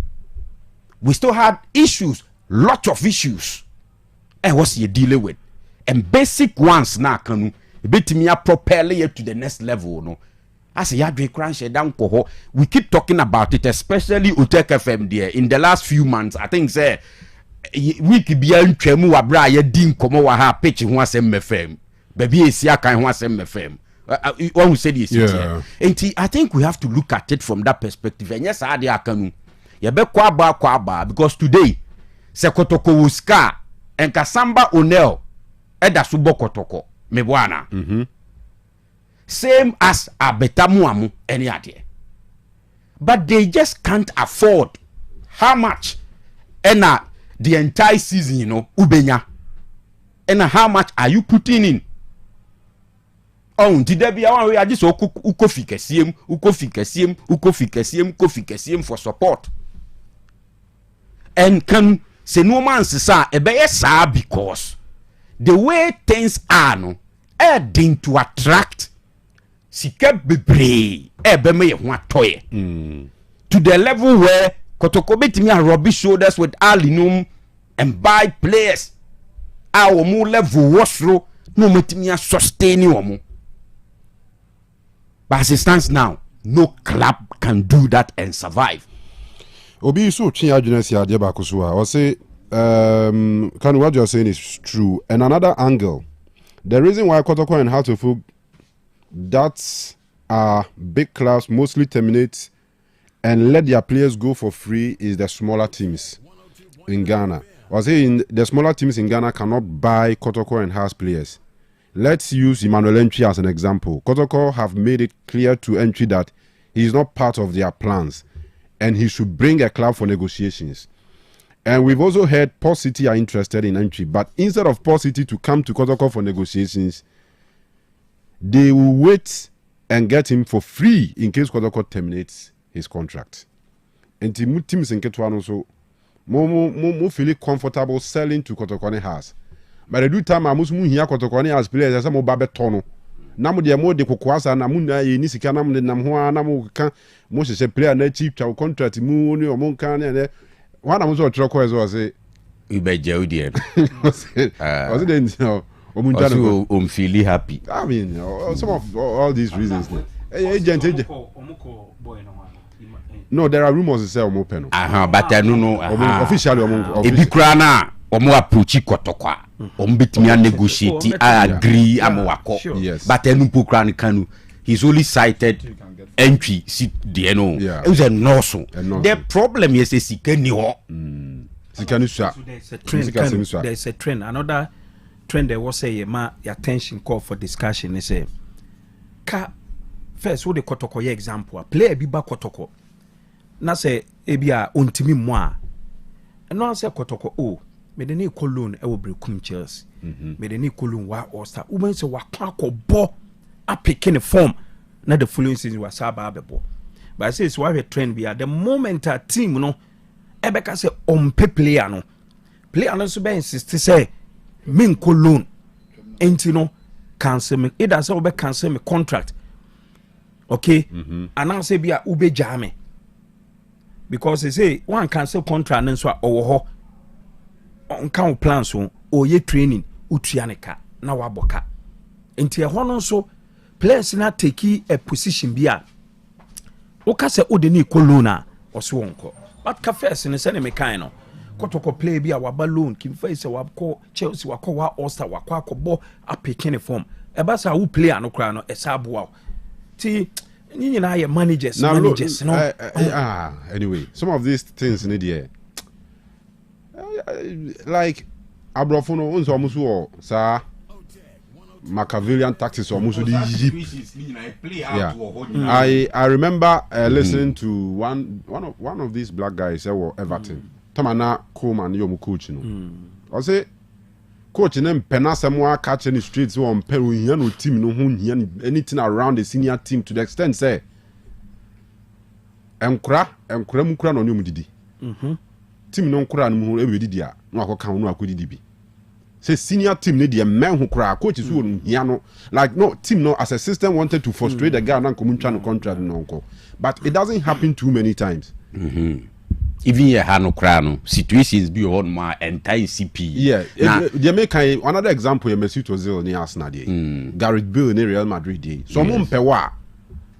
I am more try mu use that, but enya there. But them Chelsea chroma say no. Ya na team player. No man once I public knowledge. About public knowledge in year. After you don't expect so baby tisika to ade also won't pay. So that make answer say. And most times what European coaches now, you think a player be team person mu jana kwan pa, but who call coach call press conference ni ebisa na on can da or like all money look like sanity or be presenting in a different way me one person tono so say Antonio Conte say Chelsea ni nya issue bisa o Costa yeah or send a Costa message so yes. on can the plans any idea hey and even see Accra say we Nicholas Jackson ne Dilap ni ade nyina na Chelsea bibia say Chelsea for Chelsea plans but there is no way Alonso be call press conference near busan about Jackson waka so oh Jackson Chelsea ya na can say here no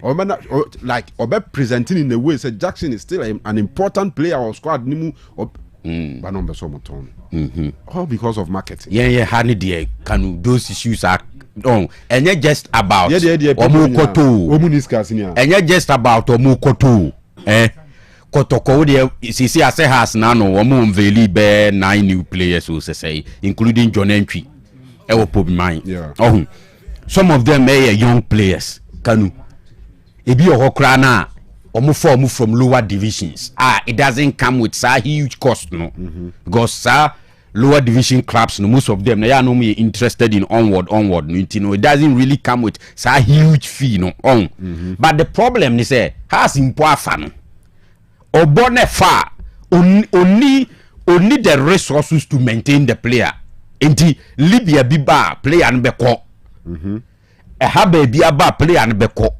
me say Kotoko abeta mo fa no free hin enye Olympics oba no bi ani ma abeta mo awu it didn't come with any huge cost asena me no de ni kakra anukra wo si yempu kakra kakra bakanu wo be boy na efa kakra bi no Kotoko wa Africa omu wa kwantuom ena omu ton abetamo a meboa ye bisa mu no omu say sika na free mu bae no any situation omu wo mu no the boy ebeboa no club no nsu benya kakra so they can hold on to the player se Kotoko wo sa sika na nko betimi de atua player ni kayie esa dia hwe no a se nko nton no sa e wo sa situation like here running system no these days so chroma as if say clubs ni na committee and jetum say ye nton player ozo bia fa ni free o de kwa ozo ko free o fa bizo say fa ni free sika wo ho no ma akura no ya na de ya na say affect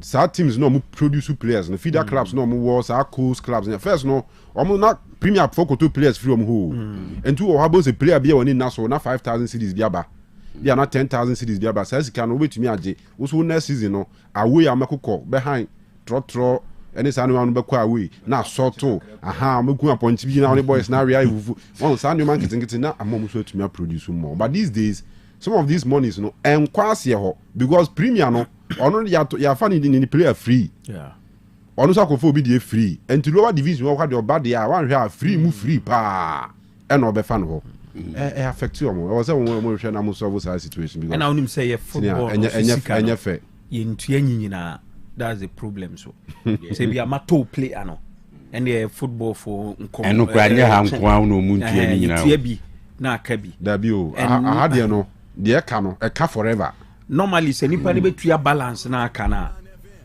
age se wo de ne ko status committee na player no kra oba na wanhu so kra ene o sika no some balance on saka unless e bia player na ba e bia wa be hit no abeyi no de team no kra de America na be de e betua se bi o so wa wo di adanse se wo frɛ mo mtumi ka sekremo enko yi bi ni ho ebi wo ho anka ye ntimu de mu ntwen kakraba league football ANCC sa no mafia the football mu everywhere no when it comes to Sikasemo now do you think say Diomande I'm not sure say Madrid 114 in our front the on call payment no I say 15 years say add-ons no but me say Sikana also mtuama Leipzig as transfer fee no Madrid sika 140 million cash and 3 at once ometumi no ma conscious bi ometumi atua no 30 afibia 30 sa ba we dey obetua ni nyina whether say Diomande be hu so say o hu so sika ne de obetua ba ye ha no balance need to be based on player and performance. Because and we the way into we so the na oni minimum say confuse and ba okwa what did you how famra kwa say enye na carry na FIFA banning we mo makotua ya lefty but to get justice is expensive as what just uko FIFA enye better anti again no there are issues to tackle and yes yenru anyway Dimonza, yes, what are the deadline day deals yeah amount for expect deals be a who are a bit to me see because them say transfer who be any system ni be you see omo me sure so omo be sign on amount for enya ye sign is be because say ope big player be na by now can wuntimi enwie ni bibia wan hwa waso e betimi a shipan yes but the urban say Heart of Lions omo akwa winger be a friend Steven Afuakwa or a former Faith Football Club a club a war Accra or my fan for 3 years I ne omo hwe nim so betimi a complete ne signings no and after Vision FC omo so assign Hoho United omo midfield their friend Koju Buama. You see, omo ne wi kra ono so all sign e de amom nti I mean say has omo ne John Entwede ne what say bi omo wi bibia amom veli no or join omo nti say bi a Gold Stars nso ne Kwame Poku deal no omo betimi wi ne enna say yatese omo pe no ama omo gu so omo edi nkomo nti hopefully say omo timi wi a omo ene omo be sign na osi akan e de amomo ena afin so Zulka Masaudu o kan no goalkeeper young goalkeeper na o young apostles ena oba Kotoko say free Kotoko ama sisi brekum Chelsea so ni Vision pen dindin the former under 20 black satellite goalkeeper. Okay. No, so you say by the close of no, either say obeko Chelsea and Vichy, but reports in it say obey Chelsea more. The probability and the likelihood so obeko Chelsea no higher than say obeko Vichy FC.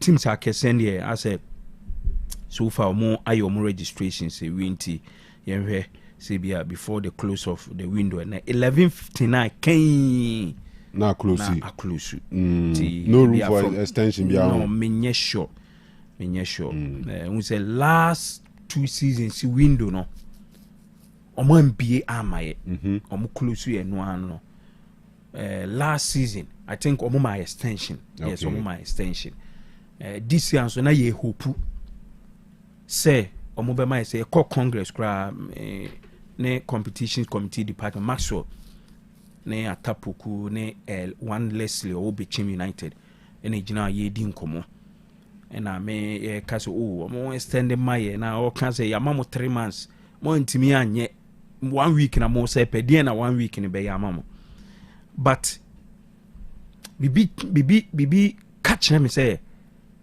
ebi o betimi extend we dey nye clubs na me catch mu me pa cho o ye club na wo registration ya me pa cho ene deadline register player men ka say awat na Otec FM so e ka so on best standing ti ye we impacho omu close no anaju ya 11:59 but Kanu the enti ama me ka sa ne say house of folk ban last week and omu lifted ban de ma omu ana meboa ana week within week ya ena omu lifted has ban ma nim say be on be my house and kwa special dispensation and I say because of her situation into no on make us munje be 3-4 days binka ho but senior maka no yinya hint from the FSA enya dia omo ebe extend into no we are hoping say by the close of no you bet me aye 1 or 2 be personally in first I enso yegu so yeah registration ti hope say by the close of you be we bia all right new place was say you omu nyina no we complete bibia ama yegu so aye registration all right Osei Akoto, it is not about the club not wanting to sign a player, but when the likes of Kotoko spend huge sums of money to buy players, they don't deliver on the pitch for the team to recover the investment they have made in these players. Bafwe were Clement and a true by Mr. Abuaje also, since we started politicizing our education, it has affected every aspect of the Ghanaian life. No wonder football is dead in Ghana. Yabuahin, the clubs in this country are pricing the players out of the market. If a club in Tamale or Bechim, for example, prices their player at $200,000, realistically, which club in this country can buy a player even at $70,000? And here Yabuahin. Also, the problem is also about poor and non-visionary club and GFA administrators and managers. See how Herbert and Harry managed to finance Kotoko and Haas. Managers of clubs are not truthful and transparent to supporters, and it's difficult to get resources from them. They will ask supporters to contribute, but won't account. And when transfer players also won't tell fans what money that them is used for, or even when the money is in. So if you ask, but when you also transfer, we see nothing. Who will still be supporting and paying to the club? All right, Continental Africa, do you know? Kwam Boateng or Brimpong, Kotoko must sign performance-based contracts, number of goals, appearances, blah blah blah blah, and also Matao. Sure, very important. But I think class who can, I don't know. Performance-based contract. Yeah, or say. Was it Tinkler now? Say no, Tinkler. Tinkler can say. So I don't know. I trim say you must play your contracts. We share 5 goals. Near Mausika bonus. We share we are near my bonus. And no, 5 unity ma. Player no. Menzu. Ne Menzu. Yeah. Also, Oba no man who say add-ons. Idea bakwa. Which I strongly disagree. Oh, say they no disagree. But Menzu agree to some extent. Number Kanu I know we are say. So be a player Ushegua. And no be add-ons keka they can contract. Say performance based. No know more bonuses be. Wow, but no credit say some of these things are not supposed to be revealed. Even amongst the players, no you can say other player be who say striker we say 20 goals every man is carry. You can say ba obi. But yeah, part of the world some one is better than ebe find a pay. Na player no send a contract no manager. That's no crime my senior asem the PDBP, but the question behind the even within management no crano a possible so be your favorite. So but so when all other players sign performance based contractor, then it makes sense. So it comes back to the same say will be any performance contract. Meaning say me point to note here. Oh, senior oko a year Sudan. These Sudanese clubs are Salim Adams ni Omasensa was Morris Munina. Omutimi the show mo contract say Champions League and money zone amunina ye twa mo contract. Abed no go tete money abe kwenu zu nyana no twa mo contract. Eshem straight. Almost say ntumi enwura money zone of CAF Champions League amunina mo contract be twam straight. Eshe contract ni mu. The boss is ni wie na omutimi ja kwan. We say na no ye discussion ne center say be askandi. You say oh ye striker. Uchegua. You be ma extra 1,000 Ghana cedis. Meanwhile, go now we share no. You will be contribution. You be na far ball from right back. Etwetwen ya ye twa no sorry e no corner line no page ball no. And now head the share. Nti you say wo no ye what go ye ma 1,000. Nti say nipa na ono so yes assist no. E so no contract means at the end of the season once this number of assist obe pese obe assist no. Because ono so assist now. Ono so the be win bonus. Defender no ojina chire ono ebia ono no ye nka so onko ya assist na onko segu ono so number of clean sheets goalkeeper number of clean sheets nti obia won interest now na benya bi kan be say team no nti midfield that ono ojina fi your cut supply so no ono so starts wo midfielders almost yes almost starts e dey measure wo you can use some of these or recoveries ball recoveries no like number na make say ebia season ende ultimate number of ball recoveries be ultimate ball long balls position ball sa no mani nyina enti Kanu me no ya ene na nyina awie be kire say there is a winning bonus aida ho mu winning match na ya ma mu winning bonus eno ano no ye ma we say enti winning bonus no ena say iso a ye mpegem na enko soro kakra so that you win match na because mu nyina na mu contribute to the game no ni amamo but yen single out obi say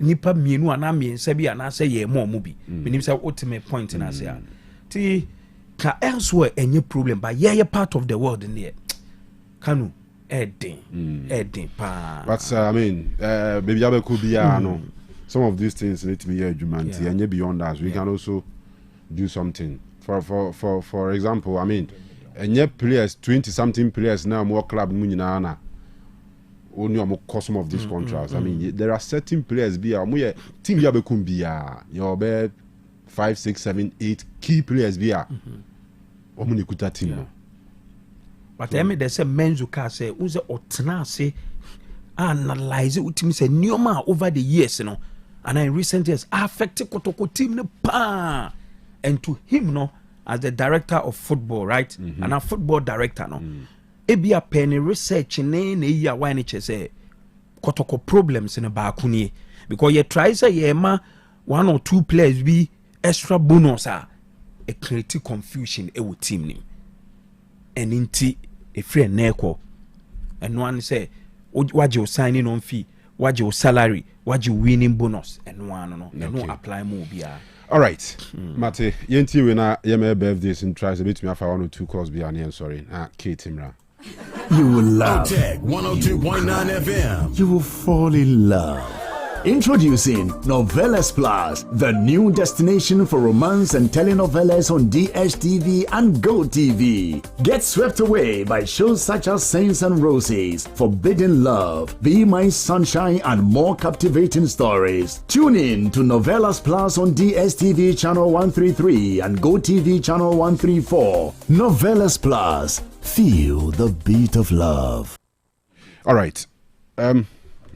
Birthdays mienu bi wa ha yemfa sorry so but enu abaako no otie from UK ose nra no Hull City for stadium ho no a steward na enra pon match ni Ghana for na wa around no hede we no musi clean stadium ho na almost stadium ho ball ani ade ye ho kama abra obi ansoma wo na ose ye no nwanwa pa say the same microphone from bra krum ha na hweze ye pon match a baba ya stadium but since you got if I'm thinking you know na Hull City omo ino okan asemu yampa omo okan before match na after match no na so na ade ba me asisi ana me no I think Hull City owner una ade ba nti o de ka so omo manager owner there be way Hull City omo owner okan before the game hey so munya draw was it 7 to 8 players a pra indirectly almost second team na ball against Man U. Okay, kaka mo esa share. Second team I'm winning. All right, that rich your birthdays na. I'll say happy birthday to Berta Kumsin. Berta is student at Techiman Nursing Training. Na ne papa Sikapa and I say young wish Berta a happy birthday Emmanuel. Ti Berta Kumsin. Have a wonderful birthday, Yankopon Shirapi. And ya yenua Mahmoud Kabori. And then Mahmoud Kabori awuda. Mahmoud and the spokesperson, Emma, the Minister for Lands and Natural Resources. Osansu incoming Ashanti Regional Communication Officer at the NDC.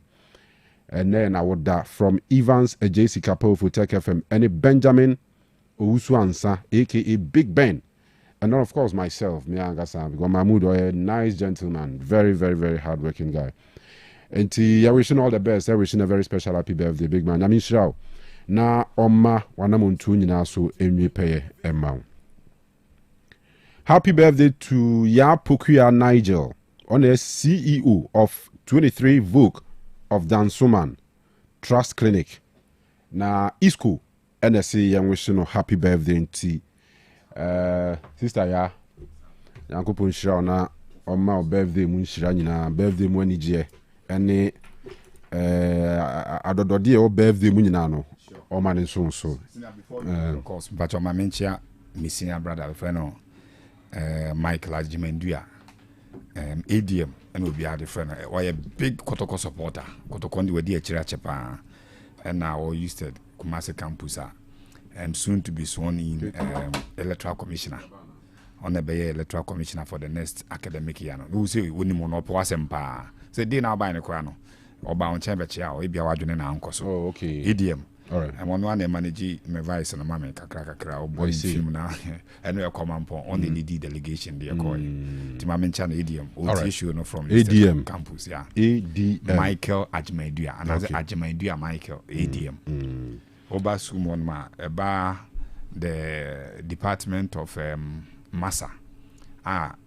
HR for the show OB anymore. OB HR student B anymore. The big boss, a very good morning. Your afternoon, a very good afternoon to you. Soon you'll meet. All right. Now, see, Bajo.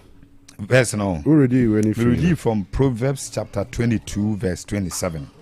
Mebusem, etiye edunumienu, ena enyimono eye edunun song. So Proverbs 22, verse 27. All right. Unfortunately, Kate. Our inside into young man into health discussions in here. Yeah, they'll be asking for your time. No only are 2 capazo. Te who tell me and I said, Metena Homa.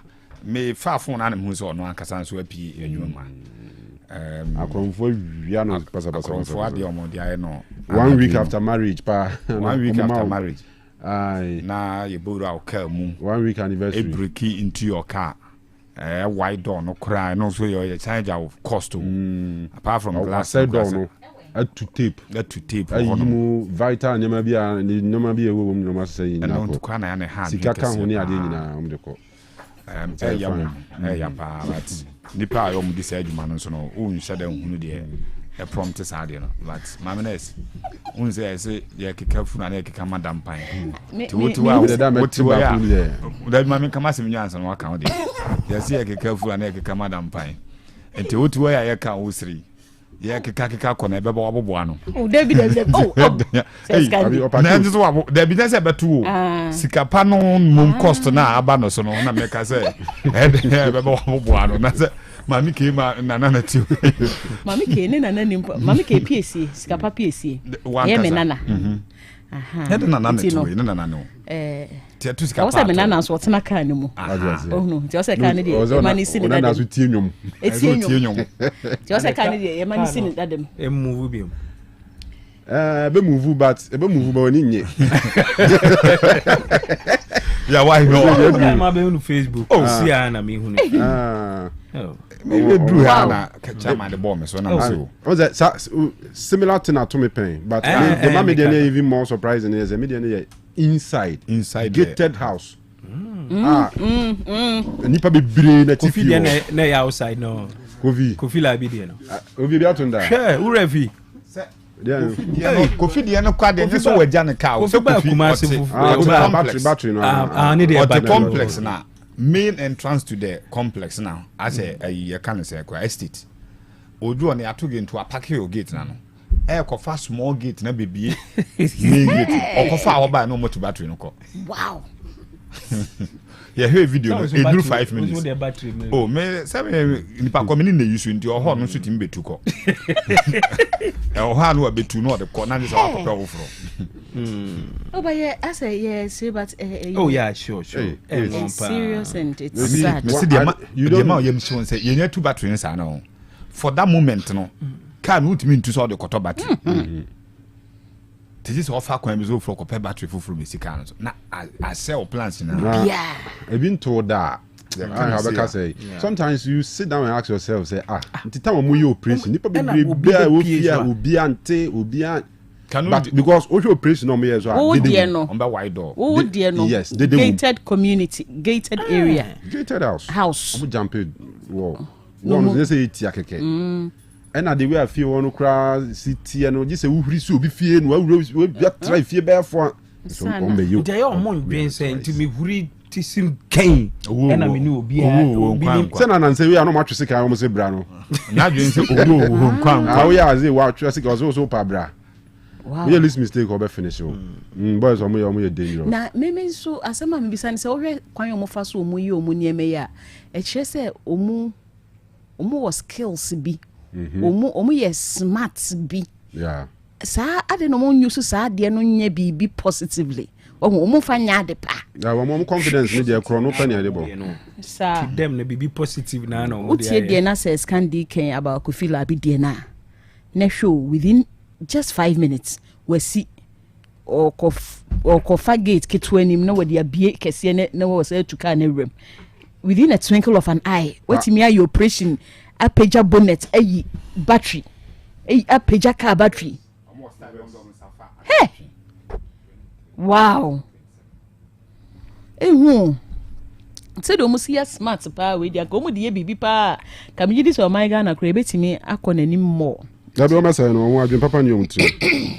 Da bi o says say do mu ye no say do mu yo mu niema no o betimi de invent bibi papa o betimi de aye bibi papa. And yeah, one day skaba meba kafra yanchi omo da be ya dan say da be Kofi. Ah, oh yeah. Say na no plan na me hu video bi amro video na mo shoot ipa na mo koro bone na and asisi as mo say police for achi omo so ye chi omo de bia so omo nye so omo jaida da be no no na duma o edidi no to wana so wonyai just o che no ade ye chi o pa me hwe se to da na chi omo pa na do mbedru hospital a ho timu say ya bo omo a mo bi nka ho ye sand o to bed so na de handcuff abeso ho sa ebo bed mu so wo so re join just the bed no ko boy ba ku bi say ye hwe no me kwa de che say me ye bon pa ma no say da chi o be ba be ye sofo abe na de chi no wi omo po na ma na ni pe mo bo onu otisi obi fie sa say wo tie na ye bebunu o ye pani o ye den na obra we o de hu ahyemu ana wo mu a mesro enyo brapa jaina sera de say onhu mobo na onpa adwuma foforo mfa ma onya me be hu mobo nso ama wenya adwuma foforo na enya de pa obi a ho kire no wi ase mo obi a ho kire no obi o se a ho kire ne ma me yesa eyi unti obi de ese obeto de efanyinam obi kan de a hyewa ne ho kire ne pa chew enso enye kro no bo obi okwa nipa na okowia no ho kire nchen wo na obi wi ade no macho mo fancy na me so we dey my 30 seconds from Mami Kids me so permit me to do this very important anything I know am come upon to me say me pictures na me nyem fam free o menua no mienu a won so no mo come upon campus a SRC elections of course SRC nukes elections of course no president and vice omo de nye elect because enra ye ko witness almost swearing in ewo mampon campus wa ankasanti Conan Solomon the newly sworn in president ewo Houston mampon campus and ne vice Emmanuel Yeboah and it was a colorful event from afternoon to evening. We have pictures you could clearly say an evening event and then the entourage na the copy of Kumasi campus na the outgoing president Joachim and in the team and me the incoming president me so enemy team and together you support to mama na fepa ntino solo any Emmanuel led administration starting enra na nkasa na omo hand over at the moment na mama more president Watara and so abaso on the hand over at the masolo nti Watara a very good afternoon to you. You say you're ex-president, but when you say wisdom, you're rich wisdom, no? What the better you boys here? I'm more successful. So I'm more successful, man. Every boy and so Kumasi campus. See the new administration. I also Houston, Mampong campus, no? Conan Solomon and Emmanuel Yeboah. Congratulations, gentlemen. Nyame adme be yedwuma Faith. Edia si auntie. Nyame aduma. You could see what you say. Never can. Eh, you also mutie pa o. Also mutie pa. Ene no ye yare bi enye hu. Ye boy yare bi so anobo ha na ye machine so bi wo asthma obi wo gout obi wo malaria obi wo diabetes obi wo hypertension obi wo ulcer say gastric ulcer duodenal ulcer hwan na ne ye machine no yare bi obi a wo yare a odinam na obia yare obia yare nurse yare doctor yare sofo yare pharmacist yare radio presenter yare obi a won yare sempanifo abebo ni say si edware gu yare yeso nti yare ewo ho yare ewo ho na emmomu no yare ewo ho no eden na yesuo fa yare no ho yare no ne complications say me wo yare no na meyi mani meye me bibia biara na yare no eda so te ho na ekọ anim na yare no etumpon ekọ nanim de betimi asi awieye no. The complications is what makes the condition or the disease serious and critical. Inti ene say ye ba behwe common yare a yeti diabetes. Okay. Esiche yare. Okay. Being a diabetic enye hu ti na ukwa broche hokra de ne condition otimi de tag bi na bonisa I'm a diabetic, I'm a hypertensive, I'm an asthmatic patient, I'm an HIV positive patient. Or more no yare no se be ya ho complication no se be to no empofiri mu a oben na obehu ni obeye de aboa no. For example, diabetes aye kan ye no. I trust say I'm a diabetic. Na wa oben no wunim diabetes wunim ho complications ni be whether the hypoglycemia no says she no call for wunim the signs and symptoms are quickly you know how to intervene for the person. Ti eni ba be diabetes. Okay. The complications. Nipa na obe share no hunim dia na so obi. Nipa na obe share yare no wunim die eye ne field ni area.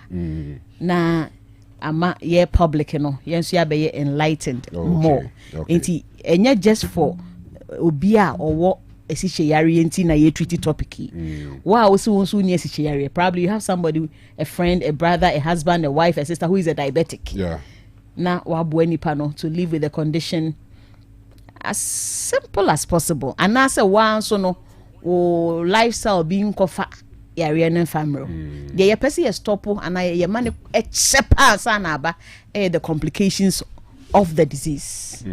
Complications no eno ne ade ma yare bia eyehu the so be hypertensive pressure wo didi uniama so a enyehu ba mayi mani me no medro ehun sem ne doso na afi pressure no akoma ne de bia obre at a point afi yesi wanya heart failure heart no failure obre ontimi pompi biom but when you take at that stage no or anu anko be kasa ka komano wanu otimi kasa se de ye kasa yanko be kasa na mum ye wo bi o ha ye hu so our pressure at the age of 25 oba hypertensive clinic ko konfa no chi over 70 years into what oba hospitals are 55 years. Thank you. And 45 one yare neti boko omre de bia yes. It is say my brema. Okay, say what bre? What bre into where you were near? Eh na to da bia nipa na yo say won kwa sebi o meseko wo wakono nko no ya ye wa chira re wo obejaye. But eventually say won kwa na wa mpacho say. Eventually medi fufu. And say na say esu kra ejai him. But the thing is medi fufu ni na che o ma na me kai say nipa yi na ka unyankwa ko anima e wo de so obi abe already no men kan say wo de obi abe but ye mpe wo now nti de ye kan no say celebration of life no from 70 80 90 ho no say no bi na ka say wo no de life well lived ne ho anwan no the only problem me wo how yamana look like nipa any kwanze wu ana wu da no de me po me ne o munya adwen e tro ya mani pani bi na masase so with fear ehun omudi hun nam because of wu ba ko si ontimi nyade bia e wo so ye because osuro we dey so wo beba we dey so be because me 200 and something years kra no on na so siase o wawu eti nyini se den kra ubewu eti ye be ka wa fidie so apomuni auto so ye ka se maybe Dr. Bright Opon. Osei, no. Patrick Opon is the late. Oh, okay. Patrick Opon. Patop on the late. Now we Dr. Bright Opon. They carry. Dr. Bright, we the say count Dr. Opon. Now Dr. Bright Opon. Me kai say one time be oba radio so no ka say ye nyanyame a doctor for ye nyanyame na yes you wo ho kwan. Nyame kwa na timi si owo ho kwan. Yeah.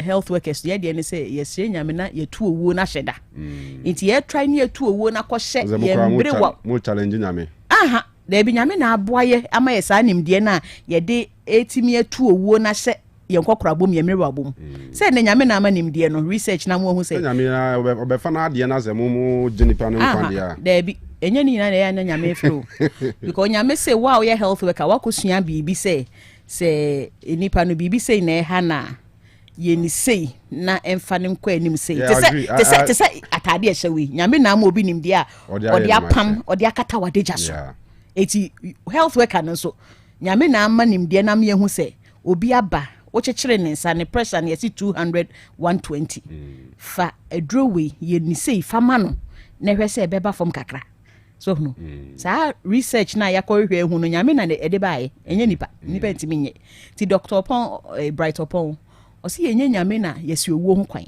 ba yetu owo na hyeda enti wo lifestyle bu wo na ebema owo na bantema nyame si emeka nchiro say da bi jai te so obi ene me say ema health etoba udidi ebroso onye exercise udisade onomonsa owewi onom jot sa lifestyle no bi yes aniema no bi so tenchen no so ya hweyiye lifestyle o ka so mumienu no eba health say yakọ ye di esinsani ani a check obi a aniema ebe yepe ba obi so mo bo abrabobọ ne pa zo mu ni che but me dey ne say nyi nche na ye ya na usually no ebe am che say bebre ho no mo a medically no sa lifestyle no support nti mo sa na say mo mam adwene e bank mo bi say ho exactly na mo say because owo de obi abewu but owo ntem eno na yeka yeah so at least o say asase so do sure so din there be so de papa tin esu wu ya nim ne obenya hwe young guy bi the neighbor hospital at the age of 25 when you end stage kidney disease 25 years the kidney na shate or 4th stage chronic kidney disease na boy ne can answer no I say just last year 2025 okoso ne grandmother wo machine pressure machine ni bi ti grandmother cheche ne sa no no aso ne so be cheche ne de okocheche ne de na ni BP na so de no almost 210 and na see 110 or 120 na ne grandmother say hey now our brand small boy now pressure also so say grandma mini pressure bia and a die only to be this year 26 beginning of the year January February I said no home for no until call hospital the first hospital that he went the BP they were shocked say pressure na I said Debbie and sana history taking ni mu no obeka say me grandmother me use the machine hwan TBP was super brain quickly so onkoye chemistry investigations omokoye kidney function liver function lipid profile eba na kidney function kidney no was bad March started dialysis May he's dead and gone into one say what depression na mo wonim into him at the time 2025 no use na grandmother machine they check in utim say na jama e wo da said the ne ka say lifestyle ama na bebre assess and it's true so it's true your lifestyle ama your health implications bebre nti ye bedi nkomo na ya me hu say me wo asiche yare a enye hu is not the end of life ya about knowing say yare na ne niam we na ekọ yare na ne niam we enko na ama ya tuye wuo no de akọ ye mere wa bom ye nkokora bom ye nyinyinyi kwa ya na ye frewu wa abro bi kra ofia de hwe to da otimi frewu at that time while you want it and e ba sa time na no ne celebrate em ye hu say ya de enso enya ya bebre na say hu sisu hu so 40 years 50 years and I just after retirement obi nya 60 wa ye adwuma call pensionize to penisa kada ma say ntie ne ye trache ne atie bi na wonderful sure yes we to hana ma busanfo Mrs. Kate Apia Boatin apomudi ahoto so e na o de try so 102.9 Otec Sports.